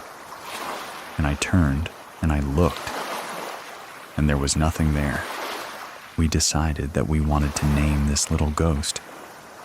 And I'm like, how about we name him Billy? At that exact same time, my husband said that in his head popped the name Billy. After this house, we had moved off a base. It was Halloween, and we felt this ghost presence had followed us. Because same thing started happening in this other house. I took my kids to go see my mom for Halloween.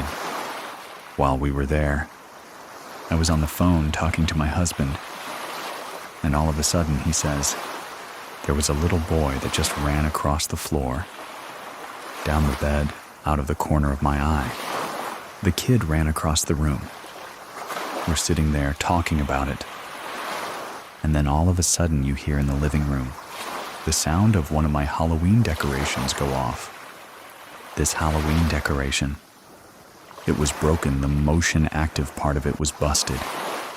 And it was an old gravestone that would crack open and scream at you. The only way for it to go off was for somebody to push it. We moved to Montana.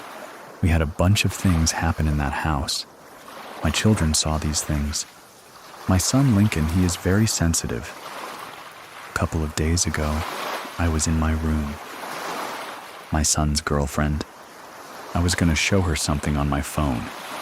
I was walking down my hallway, passing the kitchen, and out of the corner of my eye, I see my son standing in the kitchen.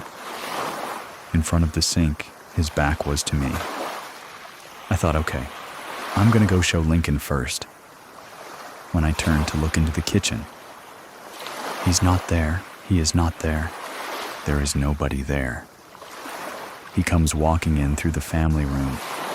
In the back door, I explained to him, this ghost or mimic or whatever this was looked just like him. I have no idea what that was. But it scared the crap out of me. That's the first time something's happened to me, personally, in this house. I'm hoping nothing else happens here. I'm almost over the whole ghost thing. Haha, balding. We have had other situations where we would be sitting out on the porch. We live up in Willow, Alaska. It's a really tiny town in the middle of the forest. We have neighbors that aren't very close to us. We would be sitting out on the porch, and you would hear strange howls, moans, and growls over in that forest. Over there, across the lake, we're avid hunters. We know what it sounds like when a moose is in heat. Just doesn't sound anything like that. Me and my son and his friends, we always talk about shapeshifters up here all the time. Skinwalkers is a big deal in Alaska. A skinwalker can take certain forms of people or things. I don't know if it could have possibly been something like that. I can't tell you. I really have no idea what it could possibly have been. I don't know if it's the places that we've lived in, or if it's because my side of the family, you know, is so sensitive to ghosts, or if it's Lincoln himself. If he attracts these things coming to us everywhere that we've been, in all of the houses that we've lived in, I haven't really been very scared, even though we've had these experiences happen to us. Every time I'm thinking that we're in a new place, it's going to be great. There's nothing going to happen. Then something happens. You can share your story with us over at True Scary Story.com, and to listen without ads and support the show at the same time, visit scaryplus.com. If you're following the show, I'll talk to you next week. Thank you very much for listening. Keep it scary, everyone. See you soon. Everyone, see you soon. Everyone, please listen to the story, A Bad Feeling. It was on July of 1987. I lived in the Pacific Northwest. It was during the summer. So it's really hot. It was July. It's really humid where I lived at the time. And it was about 12. I was on summer break alone. So I was alone in the house. They knew it was going to be really hot, so I wanted to make sure all the doors and windows were closed because we didn't have air conditioning. My grandpa, who was in the hospital in California at that time, but they said he was pretty stable. My Nana, who's his wife, my grandmother, she was at home. She wasn't going to visit in the hospital that day. My uncle was over taking care of her. It was in the morning too, but it was already starting to get warm out. I started doing my chores, the dishes, when then I started vacuuming. And then I felt this really sharp tap, like someone poking on my back. I felt it a few times, and I was home alone in the house. I don't have any siblings. I turned around, and there was no one there. There was no one else in the house. The living room got really cold. All of a sudden, I had a really bad feeling. So I turned off the vacuum, and then I went. I just went outside for a little bit to warm up, and I did not vacuum the rest of the day. The run at same time in California is around 10:30. My Nana got a really bad feeling, and she went straight back to the hospital. She told me that when she got there. She took my grandfather's hands, and he opened his eyes. And then he passed away. It happened at the same time that I got tapped on the shoulder, because I remember them telling me it was around 11. I looked at the clock at our house, and it was 11 too. My mom got home and she said, "I have to tell you something." And she was pretty sad, but I already knew. I don't know how, but I just knew what she was going to tell me. I didn't vacuum for a long time after that. I'm in my 40s now, and even when I'm vacuuming in my house by myself, I leave a door open even if it's snowing here. I'm so still terrified. Like 30 years later that this is going to happen again. My Nana said that she felt for the next year or so that, and my grandfather would send her messages, but no one in my family believed her, because I just thought, she's just the grieving widow and making stuff up. But then in this time, it's a couple years later in like 1989, my Nana was going to go visit my great aunt, who was in San Francisco. She was getting in the car, and she said, my grandpa spoke to her and told her not to go. She got out of the car and she called my great aunt. And they said, they calculated that the time it would have happened, she would have been on the bridge. And the time it collapsed, I don't know if you ever knew that, about the Bay Bridge collapsing. It was just toppled down onto another layer of the bridge, and hundreds of people died. It's really tragic. As with most of our calls go, I asked Tara if she had any more experiences, and she thought of one more. Here it is. My friend's friends got in 7th grade. It was summer. Got like a Ouija board, which my mom always told me, do not mess with those. Do not bring it in my house. I wasn't going to bring it in the house, but I went over to a friend of a friend's house. There's this girl, and she was just a little off. There was just something weird about her. But my best friend was with me, and it was daytime. I figured it would be okay. So we went over to her house, and we started playing with it. She started asking it questions. What's your name? Are you from here? Are you a bad spirit? And it said yes. So I was done at that point. I was like, okay, we should stop fighting like this. But she wanted to keep going, which was a little unnerving. So then she just kept asking it questions. Then my other friend was like, okay, we just need to stop this now, because we're inviting something bad into the house. We stopped, and we said goodbye. And then all the magnets on her fridge flew off the fridge to the other side of the house. I've never seen anything like. It was terrifying, and the house got really cold. We got up and pretty much ran out of the house, and I never played with her again. I think she disappeared a couple years later. She just stopped coming to school, but yeah, just a really bad vibe for her. Don't leave just yet, since today's stories are short. I am publishing 3 in total. Have you listened to them yet? They're up and available now as separate episodes. Also remember, you can share your own story with me over on True, scarystory.com, for your chance to have it featured. On an upcoming episode to listen ad-free, try out Scary Plus over on scaryplus.com.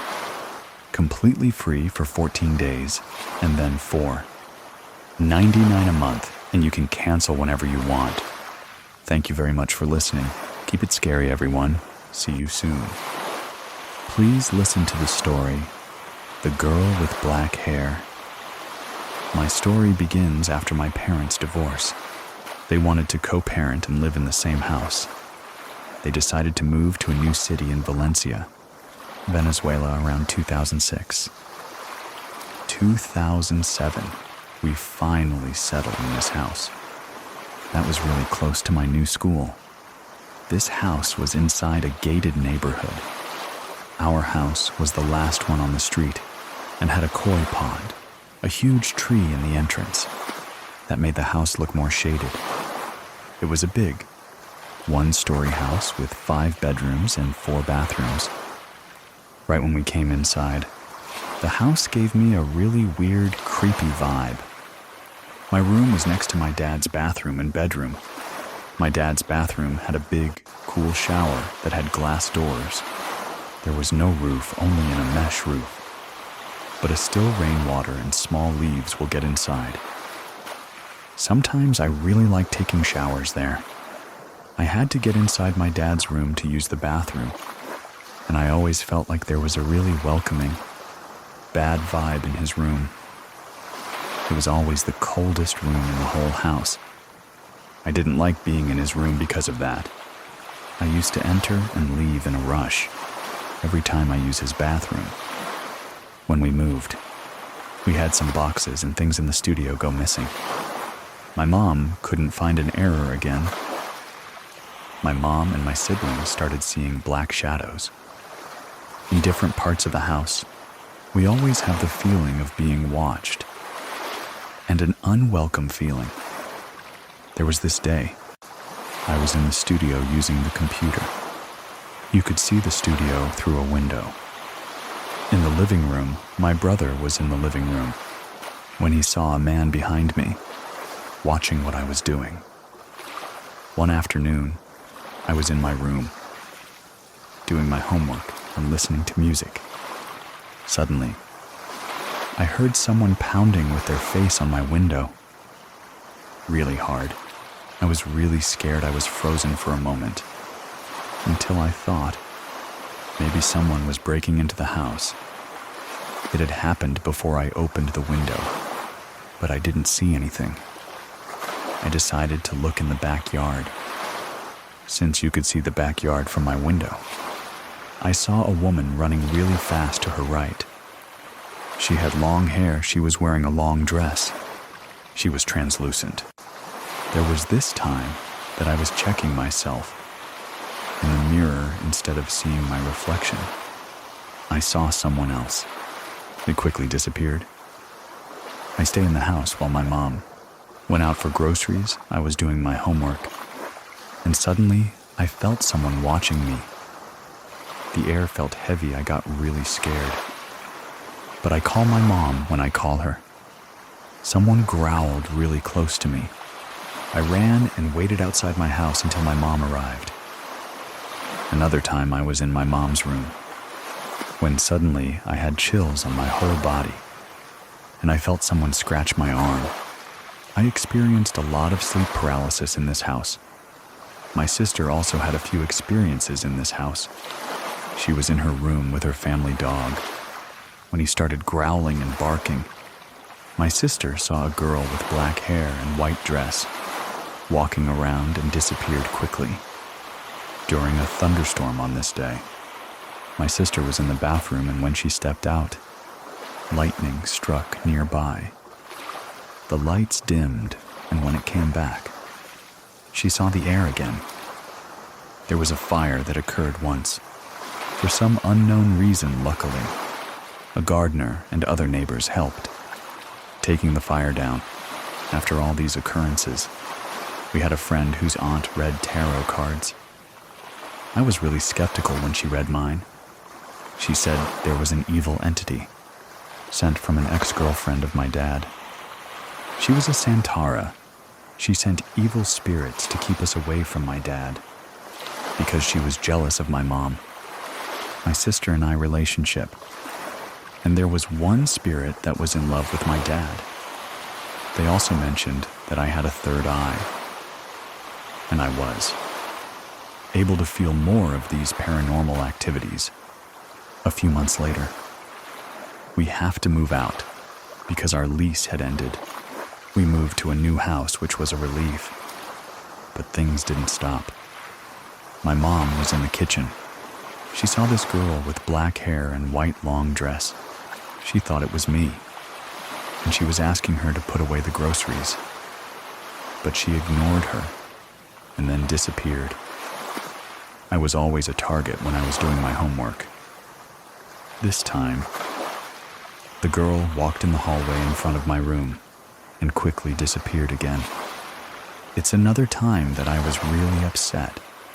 I was ripping some old pictures, and I was going to harm myself with a small scissor. I went through depression and had a tendency to self-harm. During these years, I had it on my table, the seizure. But suddenly it moved away and it fell on the ground. It was really strange because I thought, did I move it by accident? But it was not in the edge of the table. I didn't feel anything strange. But I don't know, maybe somebody was trying to protect me. Or maybe something was just there, tried to do something and just fell. After these things stopped happening, my dad, he just didn't believe us. And he thinks that we were just crazy. My mom, she really thinks something. What's going on in the house? And she had her experiences. Not as much as me and my sister. We're like the ones that had more things. My family, they all believe that something was going on in that house. I talked to a friend. He was a neighbor in that first house. He says there was something going on in the house. But they didn't know what happened. The owners of the house. They sell it to for a cooking class. That didn't work after they did a clandestine casino. Now it's a restaurant. Up next, if you want to listen to even more ghost stories, check out our other show hosted by Michelle. The cover looks like a newspaper clipping. Real callers and very creepy. Thank you very much for listening. See you soon. Please listen to the story Baby Monitor. My name is Sean, and I've actually been on the show before. I told a story about when I experienced some paranormal type situations in my childhood homes. The experiences had dwindled off for most of my early adulthood until around 2020. July of 2020, I lost my mother.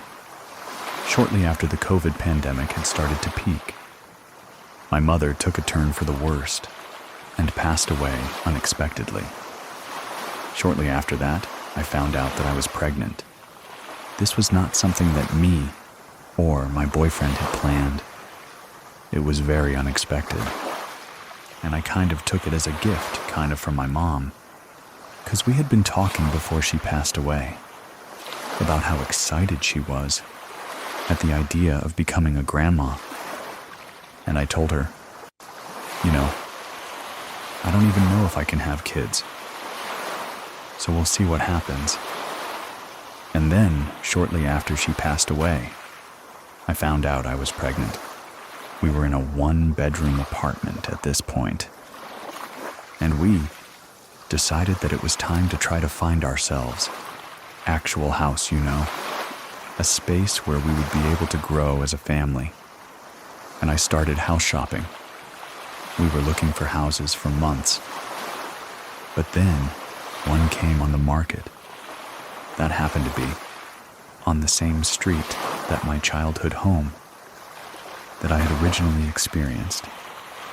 A lot of the paranormal activities was on. I decided to go take a look around. There wasn't anything particularly special about it yet. There was something that drew me to it. I can't explain what it was, but there was just an energy in the house that pulled me to decide to try to convince my husband that this is the house that we need to buy. He was not a fan, but when it came down to it, everything seemed good about it. there wasn't, like, a whole lot that had to be done to the house. Before we moved in, so we decided to put down our offer. And we got the house. December of 2021, we moved into the home. And that first night, things got weird. I actually can't recall entirely what happened. That night, it happened to me. And I was in a state that I can't really explain. So, I'm gonna let my husband, Gordon, take over for a moment. The first night in the house was a hectic one. Unpacked everything as we could, and we were decided. Let's just go to sleep. We're all exhausted. Let's just go to sleep and relax. And we're laying there, we finally pass out. Felt like minutes. Early morning comes and I feel this jolt on my chest. Like something hit me. I look over to my right. My girlfriend at the time is right next to me. She looks funny. Her eyes are open, but she's not really saying anything. She's kind of just like looking at me, and I'm like, "Are you okay?" And she's not responding. It was strange for like a second or two. And I was just like trying to, nudge her and stuff. And all of a sudden, she's just starts speaking in like tongues almost, saying different names I didn't recognize. She was like speaking multiple languages all at once. It's a very strange situation. And I'm thinking, okay, maybe she's having like a stroke or something. I wasn't even sure. So I'm like, okay, so try to wake her up or something. So I'm just trying to wake her up, and she's just flapping her arms around and yelling and trying to get my attention, even though I'm literally staring at her. It felt like she was almost possessed or something, like she was like being taken over by something. This is early in the morning too. Sun's barely coming up, so I'm trying to hold her up. I physically had to hold her up with my shoulder in the bed to try to keep her up without laying down, trying to shove apple juice into her throat. And finally, as I get probably a cup and a half down her throat, she's finally kind of saying English words. The weirdest part is, she had no recollection of anything. We had full different language conversations, trying to decipher what we were trying to say to each other. But she was just only halfway there, and her eyes were just glazed over. One of the weirdest situations I've ever experienced in my life. The weirdest part about it was that the only thing that I can recall was feeling like I was freezing, and I was trying to tell Gordon, "I'm so cold, Gordon. I'm so cold," but the words wouldn't come out. And that's all I remember from that experience. I finally kind of came to. And he told me that that had all happened. I thought I was just having like a bad dream. And then from there, I just proceeded to experience other weird events. One in particular that still sits very heavy with me was, we had probably been in the house 3 or 4 months. At this point, I had moved my son into his room.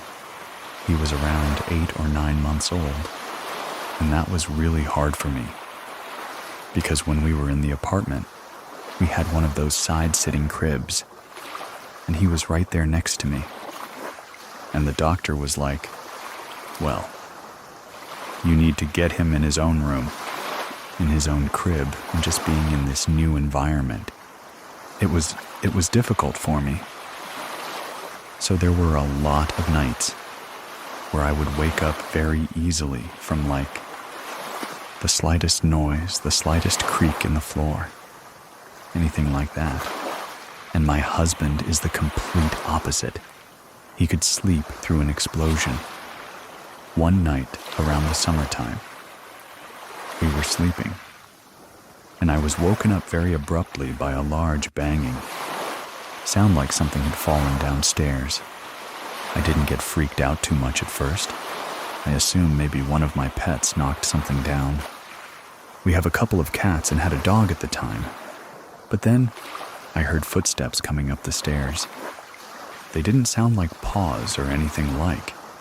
They were like loud boots, stomping on the creaky wood of my stairs. I'm sitting up in bed at this point. I'm trying to wake up Gordon. He's not reacting. And I'm like panicking. Because I'm thinking somebody broke into my house. Since we're in an older house, there's about an inch or so of space between the floor and our door. So you can see people's feet and things. I saw a pair of feet boots settle in front of the door. And I am fully panicked at this point. I can't get my husband to wake up. He's snoring, having a great time. And I'm like, I'm about to die. And all of a sudden, as things seem to quiet down, my door starts to aggressively shake and shake, like somebody's trying to get in. But they can't figure out how to turn the knob. And the door is slamming and slamming and slamming. And finally, I'm like Gordon. He wakes up and it stops. I'm crying at this point. I am in tears, begging him to do something, that someone is in the house. Someone's gonna hurt us, someone's gonna hurt our baby. So he gets up in a stupor, goes and opens the door, and there's nobody there. He goes and checks downstairs. Nothing has fallen. Nothing's out of place. To this day, that still sits with me, because there are still times where I will wake up in the middle of the night and I can hear the door jiggling. Not as violent as that first time, but like somebody's trying to figure out how to get into my room. At first, when some of the footsteps started, I put it in my head that maybe it was my mother, keeping an eye on us. She was always like a huge believer in the paranormal. She always believed that the ghosts, or entity, that we were dealing with. In my childhood, homes were my grandmother. She always kind of put it in my head that the people that we care about most stay with us for a while after they're gone. But the way that it behaved in that moment, it didn't feel like something safe. It didn't feel like something that was there for a good reason. As time went on, it seems that whatever this thing is that we're dealing with has taken a liking to my son.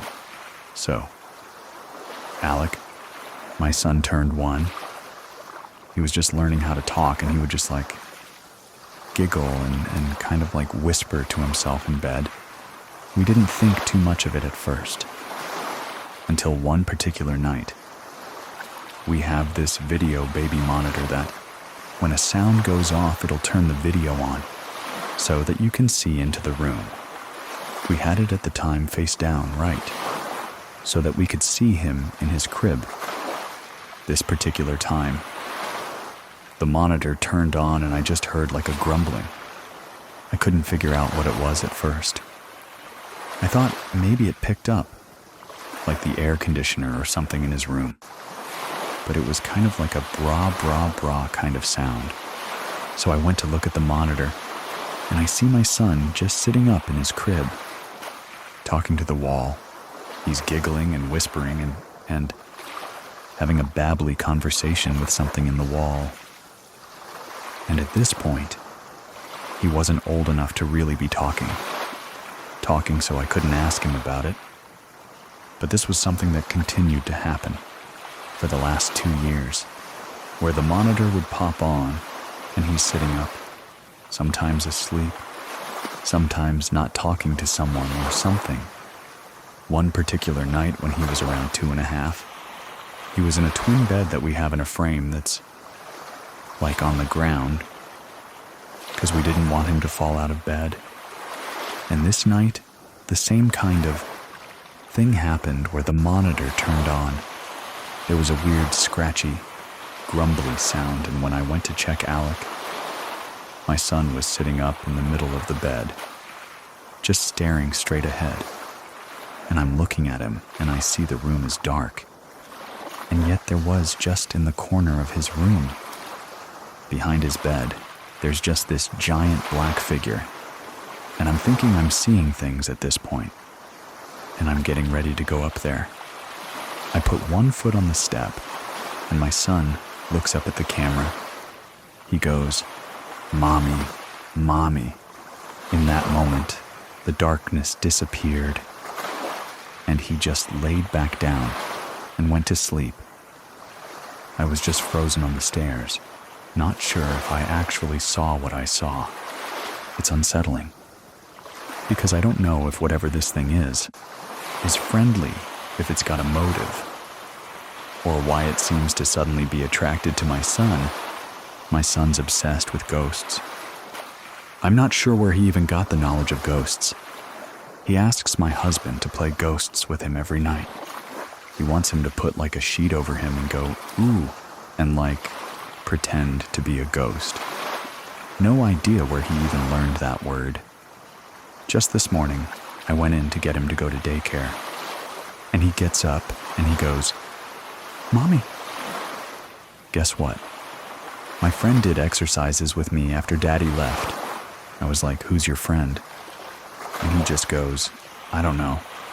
Part of me wants to think that maybe it is my mom watching over him and coming to see him, but the way that whatever this is treated me and treated my husband, it's hard to be confident in something like that.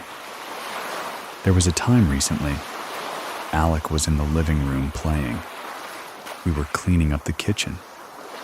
I had just let the dogs out the back door. I turned my back to where we have like their water bowl, and when I turned back, there was a dead mouse lying next to the water bowl, and I come up to it, and it's a mouse. And so I'm freaking out. I get my husband to come and look at it, and he's like, "This is stiff. This has been dead for a while. It looked like something had spit it up." But my dogs were outside. The only ones that could have possibly had a mouth big enough to transport this thing were not in the house. I had my husband throw it out. I go to open the back door to let the dogs back in, and there's another one in the exact same position, in the exact same state, right on the back step of my house. We clean that one up. The next day, there's another one in the exact same spot. I can't explain that either. One time, I was trying to get him out the door, and it got to the point where he was getting very, very upset. And I'm like, "Dude, we've got to go. We've got to go. You have a doctor's appointment. Like, we can't be late." And he got very upset. And he looked at me and he went, "Mommy, no." And as he yelled, "No," my bathroom door slammed shut. I've heard a lot in the past about how, ghosts will react to emotions of the people in the space that they are residing in. So I can't help but wonder if that was the ghost, taking his side to try to get me to leave him alone. But a lot of the times, when there are arguments happening in the house, or my son is throwing a fit, that door will slam. I don't know how to explain it. In my previous story, I had talked about the house that I lived in. It's on the same street, and at that time, when my mom and my aunt were fighting, the lights all shut off and things were slamming. And so part of me feels like it could be the same thing, where it seems like whatever it is reacts when there's a lot of negativity going on in the house, or negative emotions. It doesn't feel the same, if that makes sense. This whole street is just weird. There's been a lot of rumor between neighbors about seeing figures just standing across the street, looking into windows. Whatever we're all seeing don't seem to be aggressive or threatening, but they're there, watching. So I don't know if I made a mistake moving back here, moving back into this space, where I had once dealt with this stuff before. But that's a genuine fear of mine, and a genuine fear that I have now accidentally passed. Whatever this is, from me to my son. If you haven't listened to it yet, you can find Sean's story by clicking on the link. in the description of this episode, and if there, the story that you want to share with us. Head on over to truescarystory.com and fill out the form ad. Free. Listening is also available for our Scary Plus members. Links to everything are in the description of this episode. Thank you very much for listening. Keep it scary, everyone. See you soon. Please listen to the story Roommates. In a small college town in the Midwest, a group of roommates moves in, expecting a fun summer, until something unseen makes its presence known. My name is Edwin, and here is Brain's true scary story. This took place in 2020. It was in a little riverside college town in the Midwest. It was 5 of us girls who were just moving into a new college-style house. Some of us had already graduated from school, so we were going to just all be there for an extra year, whether that be working or just finishing up school.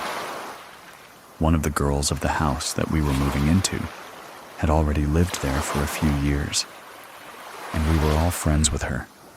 4 of us moving into the house were brand new. We moved in, though, mid-May of 2020. Unfortunately, we had left by the beginning of August of 2020, so it was short-lived. Just to understand the story, I will have to lay out what the house looked like. It's very important to know what levels, what rooms, everything makes the story easier to follow. It was a 2-story house. When you walk into the front door, though, it was a stairwell that separated the levels, so if you went down the hallway, straight through the stairwell, it was a little hallway that led to the basement. The basement was just storage. Nothing really that important. When you walk into the stairwell, directly off to the right, there's another door that leads to the main level. And then obviously when you walk in, there's a stairwell as well that goes up to the upper level. That also has a door that leads into that top. On the main level, there are 2 bedrooms with its own bathroom and its own kitchen. And that's also where the main living space is, with the living room that we all share. Upstairs, there's also 3 bedrooms, and it does also have its own bathroom and its own kitchen. How it was all split off is also very important, of who was in what room. I had leased one of the rooms on the main level of the 2, and then there was the other girl who had lived there full time, lived in the other room over the summer.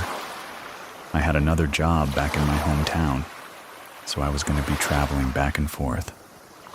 So I actually sublet out my room downstairs to someone that I knew for that summer, just so it was paid for, and then I would just come back every once in a while to visit. Upstairs, there were the 3 bedrooms. 2 of them, again, were going to be there full time, and the 3rd roommate was not going to be there all summer long. So it worked out that when I would come to visit, I would just stay in her room so I had a place to sleep. Stay put my things while I would be visiting. In the beginning, mid-May. When we had moved in, everything was really fun.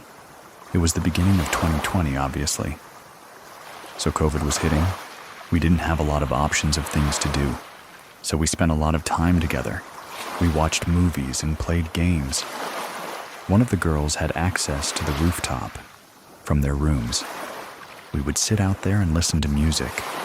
It started off really well those first few weeks.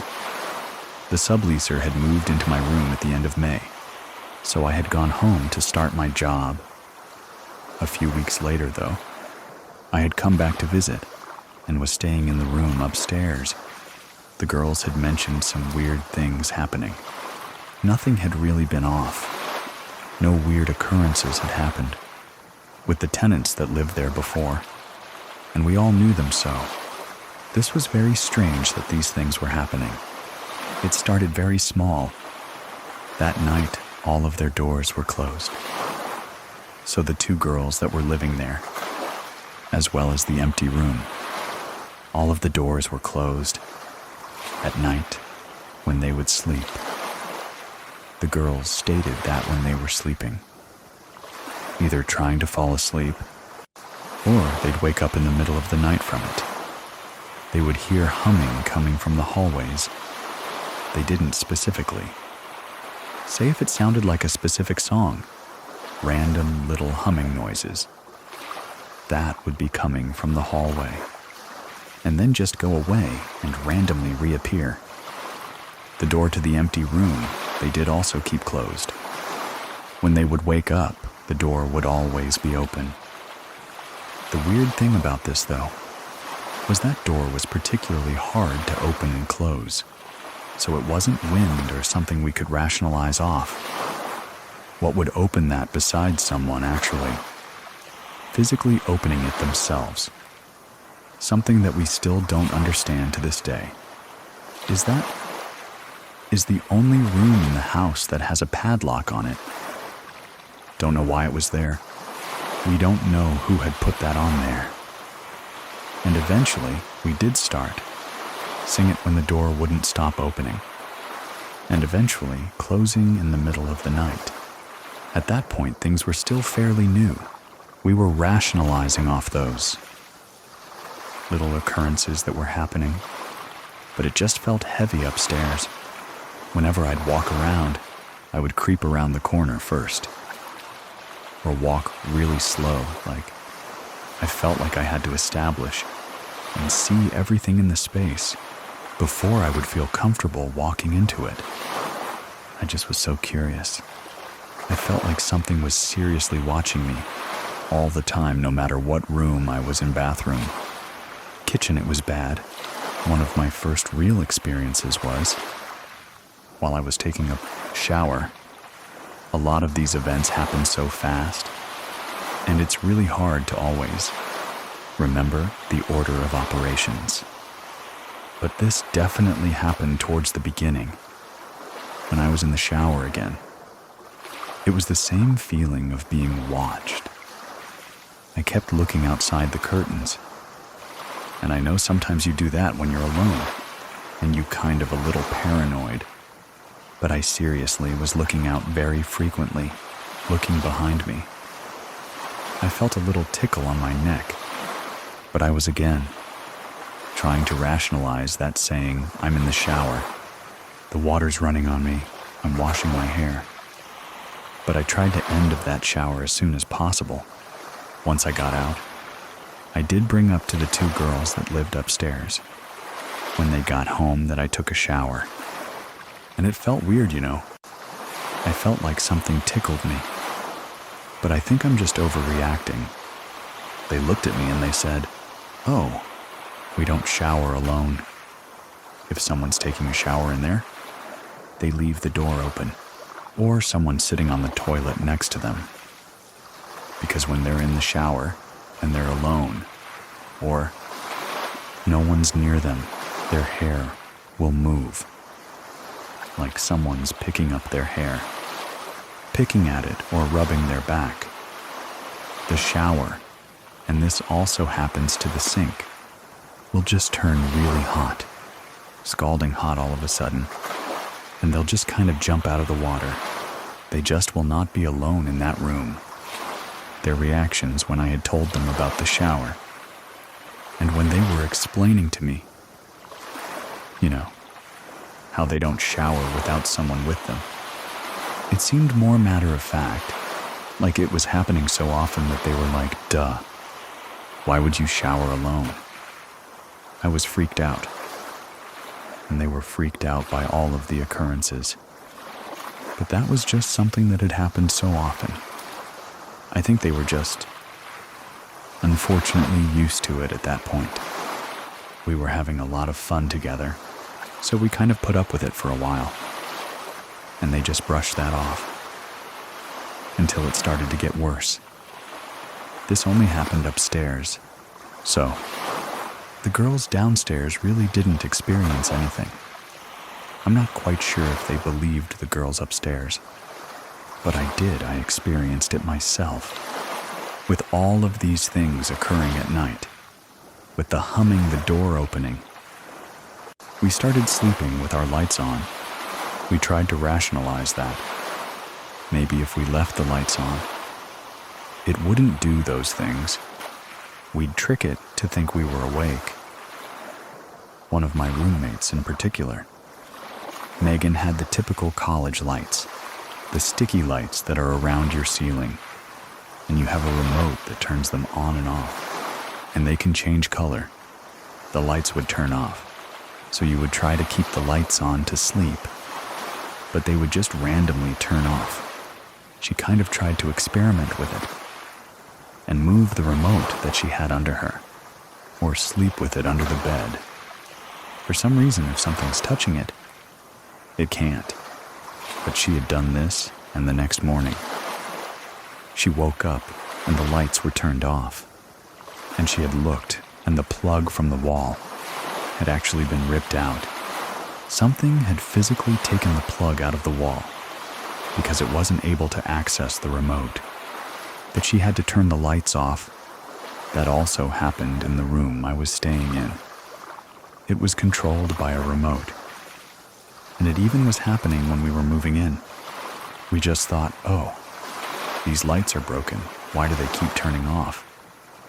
But we still don't really understand. I guess after all of this.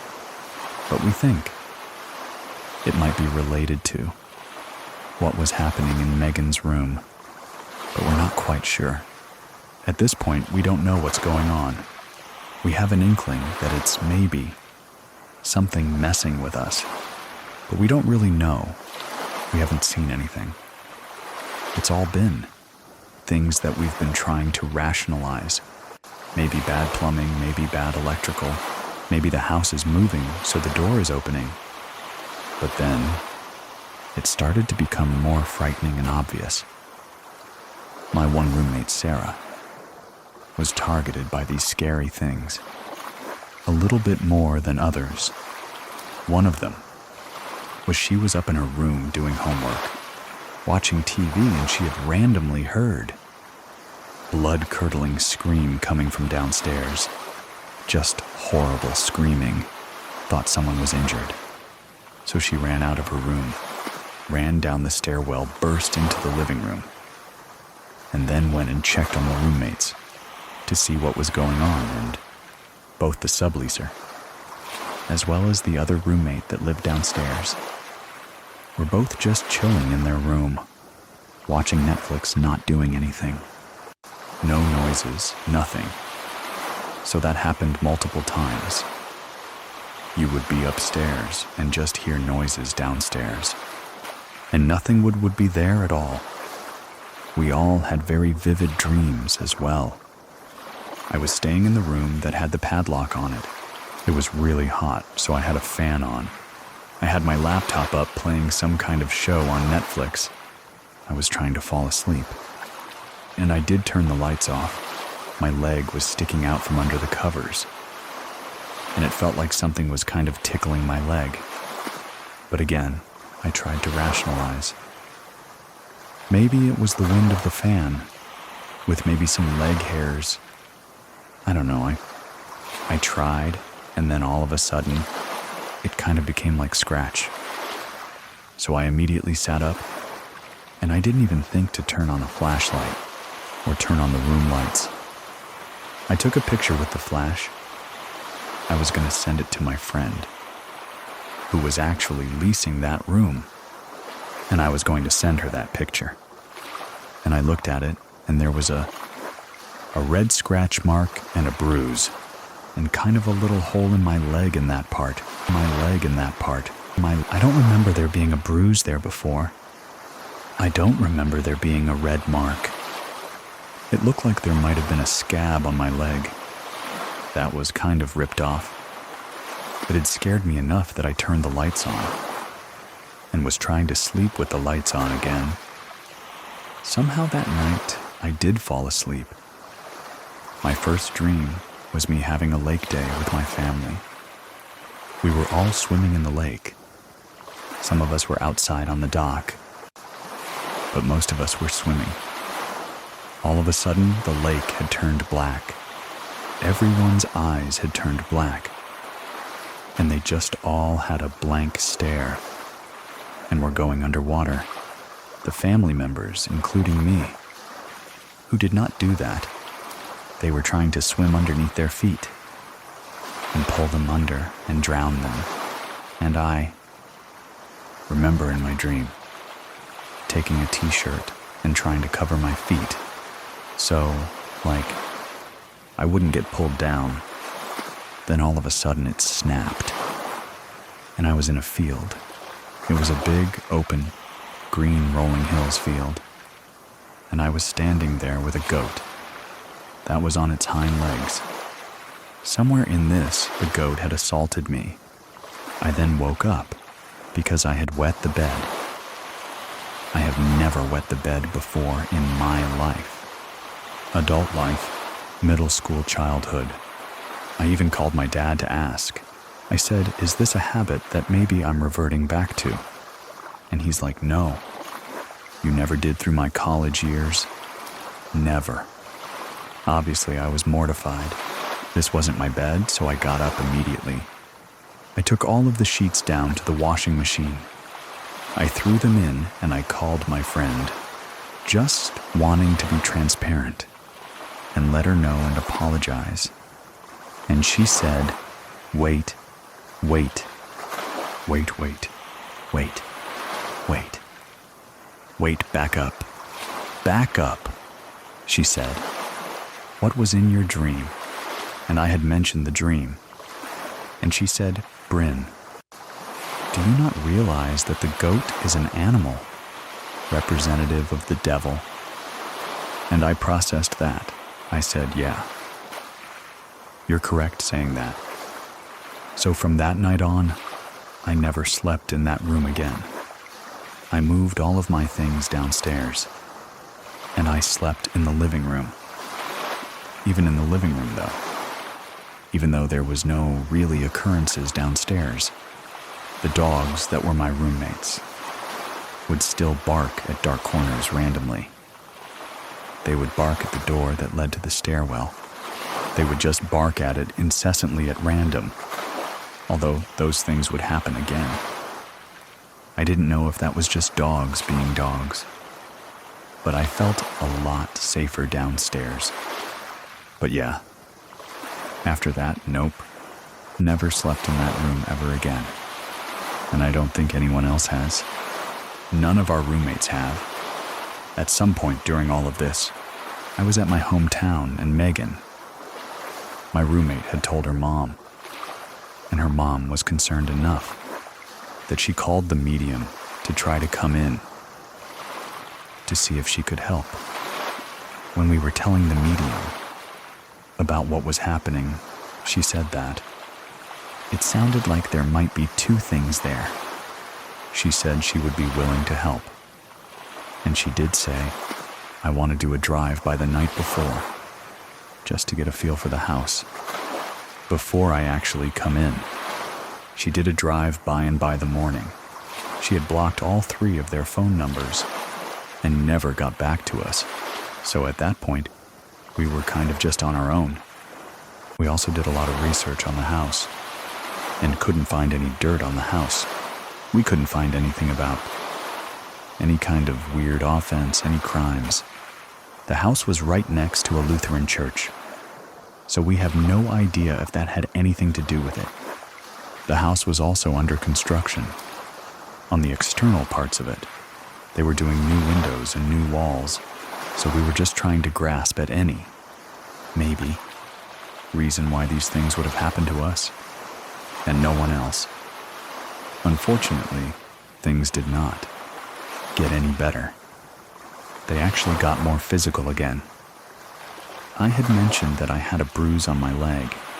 Sarah had bruises all over her body. I even mentioned when I woke up the next morning, look at what's on my leg, and she said, oh, I have those all over me. So she had bruises all over her body, all up her legs, her arms. One weekend she had left to go camping, and all of the bruises had gone away. When she came back within a few days, They were all back. They just felt something touching them when they would be sleeping. So both of them really didn't get a lot of sleep. So both of them were kind of just mentally not there for a few months. Sarah also had an encounter where she was in her room and she was working on homework, and she had all of her things kind of spread out on the floor. She was just working, head down, legs crossed, leaning over, and she had a mirror, a glass mirror. So not one of the kind of plastic, cheap ones you can put over your door. She had a glass mirror that was leaning up against the wall. She had looked up at one point. She saw something moving, and the mirror was actually tipping over onto her, and she was able to catch it. If she didn't look and see it and catch it, it probably would have smashed over her head. The most concerning part of that, besides her potentially getting injured, was this mirror was leaning against the wall. If it were to fall, it should have slid. The bottom of it should have come out from under it and should have slid and fell flat, but it tipped up and over, and she had to catch it to stop it. Megan, at night, had a few encounters as well of being touched, just like Sarah had this first night. It was most vivid for her. She was laying in bed, obviously had the lights on, and she could see handprints crawling into her bed, on her sheets.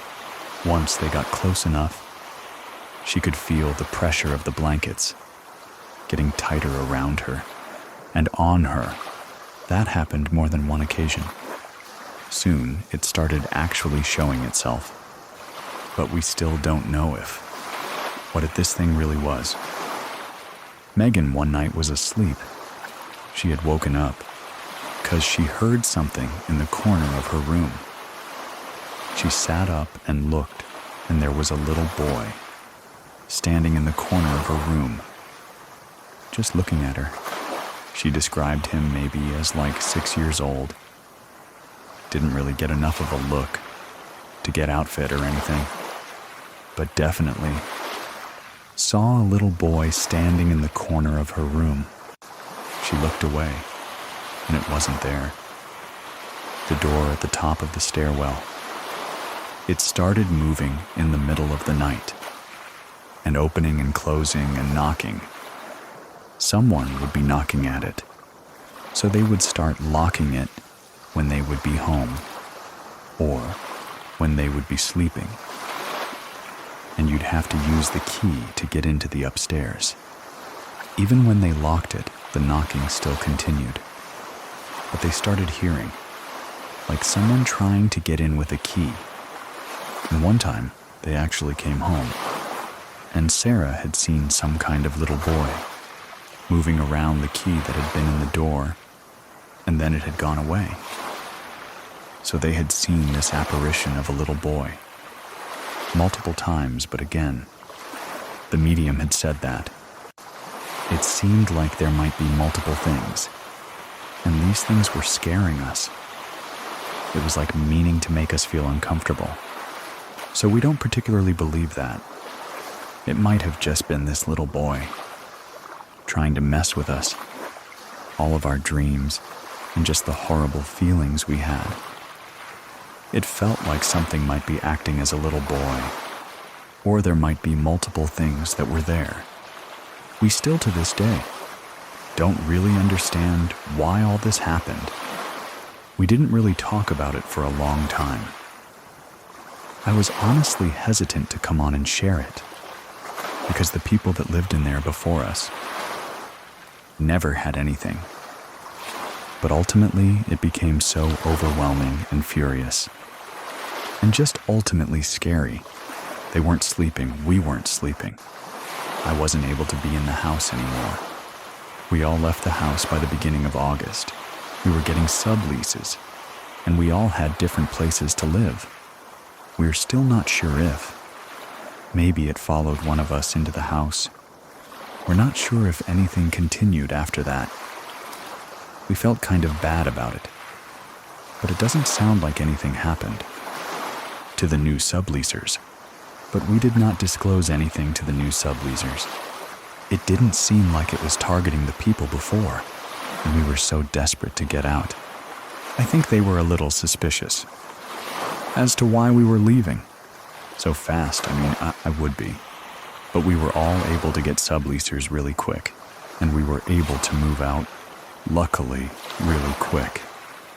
I don't think it's followed any of us afterwards. I think we've all been able to just move on. But we couldn't put up with what was going on. We were too scared that we did have to leave. To share your own story with our community, go to truescarystory.com. And if you have questions or want to get in touch, I'll leave my information in the description of this episode. Thank you very much for listening. Keep it scary, everyone. See you soon. See you soon. Please listen to the story, Something Evil Lurks in My Grandmother's House. In Ikibin Uch. I was roughly 5 or 6 years old. Me and my family had just gotten back from a vacation in Texas. We all stayed at my grandmother's house because it was closer than ours. And almost everybody was exhausted from the long drive. I had slept off and on in the car, so I was almost wide awake, but not fully. It was around, I want to say, 2 a.m., and I was in the living room watching one of my DVDs. I got through about half of it, and I heard the poor creak from upstairs. Then footsteps came down the stairs, and they stopped at the bottom, and there was another creak in the kitchen. I figured it was my cousin, because he would always come downstairs and get, like a midnight snack or something. But after a few minutes, I didn't hear him go back up. It was around 15 minutes later. The kitchen floor creaked again, heavier and louder before. At the time, there was no possible way for the floor to creak that much under his footsteps. My parents would always tell me that it was just my imagination whenever I would hear certain sounds. So I believed them at the time. I ignored it for a minute, and out of nowhere, everything in the room just felt heavy. I turned around, and I looked into the kitchen. That was the first time I saw it. It was staring directly back at me. It was a big, black, shadowy mass. It had very light, small piercing to red dots, which I'm just assuming were its eyes. It had a face, however. It was just blurry and disoriented. I tried to scream, but no sound came out because I was just that terrified. It didn't move at all. It was just standing there in the corner. After a few minutes, it just disappeared through that door. That's right next to the stairs. That leads to our laundry room. It went just straight through the closed door. I ran straight upstairs. Once that heavy feeling was gone, I stayed in my parents' room for that night. I didn't sleep. We went back to our house. A couple days later, that's when I mentioned to my mom exactly what I had saw. Her response was the same as it always was. It's just your imagination. We'll make sure your cousin stops watching scary movies around you. I didn't sleep well for about a month after that. At this point, I had grown insomnia and sleep paralysis from seeing this thing. Looking back at it, I feel like she believed me. However, at that time, I think that she just didn't want to scare me. She started to burn sage around the house almost daily. I never knew exactly why at the time, but the shadow person went away. One experience that I had, without that same shadowy mass, thing was just shadows around the house. If I went into the kitchen or something, I would see one in the corner of my eye. But whenever I would turn my head, it would just go back behind the wall it was, or go back behind whatever it was behind in the first place. almost as if it didn't want to be seen. It was the day of my 12th birthday. Everything went well, and I had the average birthday party that a 12-year-old would have. All my family, my friends, it was just a big party. Everybody had left already because it was around 11 p.m. I was in bed, almost about to fall asleep. I decided to turn on my TV. I don't know why, but I fell asleep. I woke up, I felt like I couldn't breathe correctly. And the energy in the room, once I became aware, it felt the same as it had before. At my grandmother's house. I opened my eyes. That is when I saw it for the second time. It was standing at the edge of my bed this time, just staring back at me, with the same red eyes as it had before. My door across the room from me slammed.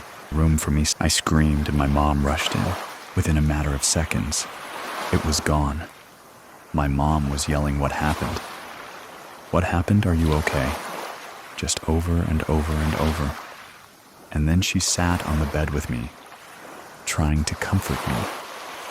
I looked at her, and her face was just pale. I had 3 long scratches on my chest and bruising around my neck that almost looked like fingerprints. The first thing she said after noticing these things was, "You're not sleeping in here anymore," after about a week of me not sleeping in my bedroom anymore. She decided to start cleansing again. That didn't work this time. I don't think it was enough. My parents began arguing, which wasn't like them. They've always been a very happy couple. At that point, they were together for a little over 20 years. Everybody in the house just became extremely negative.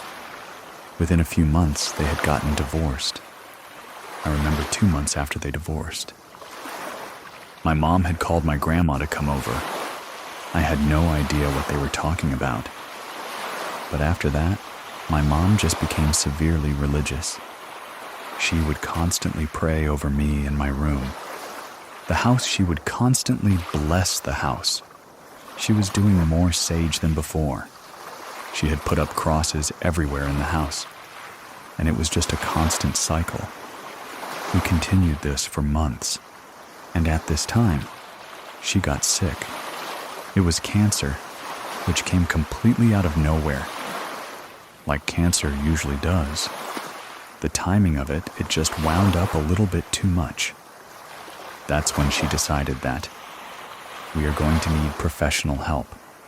She started getting a priest to come around because she didn't have the energy from the chemo to do everything like she was before. So he would bless the house twice a week. I think it was. And he would bless my cousin. He would bless me, my mom, just everything. It seemed to be helping, but it was just too much.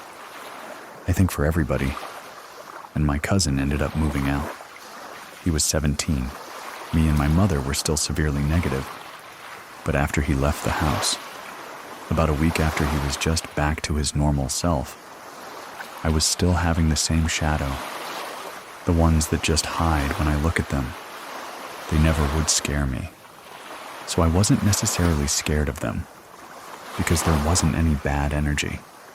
When I would see them, unlike with the other thing, it was a Sunday morning and my mom had woken me up, way earlier than she normally would, and me being a very moody teenager. I was like, "Ma, what do you want?" And then she said this, in a tone that was just heart-stopping, if that makes sense. Because my mom isn't a very serious person. She's always been very bubbly. Like I was before all of this happened. She sat on my bed on the edge of it, and she was like, "We need to talk." This was the moment that changed everything for me, for the rest of my life, including today. The first thing that she said was, "I believe you." My jaw dropped pretty much. She finally had told me what her and my grandmother had spoken about that day. She told me what my grandma had done years prior to their conversation. It was the 70s she had wronged a lady, and the lady had threatened to curse us. That would follow through. The women in the bloodline. It obviously didn't want to believe it. But my mom was very shaken up as she was telling me this. She described the same shadowy figure, like the one that had the very heavy energy. She described that to a team, and we had been seeing the same exact thing. It's just been a pattern. My mother has a sister as well, a twin sister, and she had a baby girl that is my cousin, and the same thing happened to her. I almost had a sense of relief, because I wasn't the only one. My grandma hadn't mentioned anything to my mom until that one day they sat down and had to talk. This was the point where everything slightly goes blank. I don't remember much from that day, but right after she told me that information, then she let me know that it's not gonna go away, and that it's never gonna go away. Anyone who knew me knows that I have always wanted to be a mother.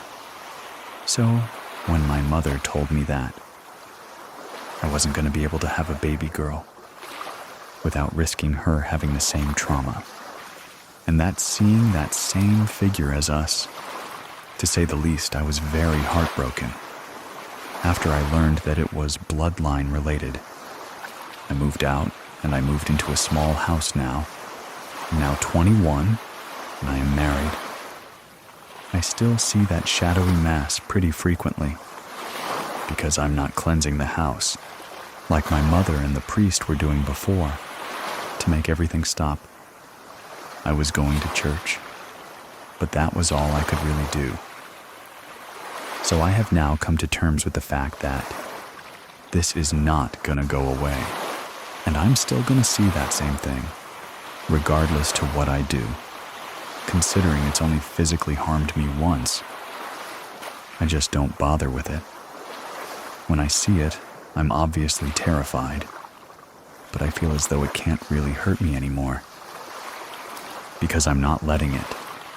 When the first and the last physical attack happened, I was 12, so I feel as though I couldn't really force it not to hurt me.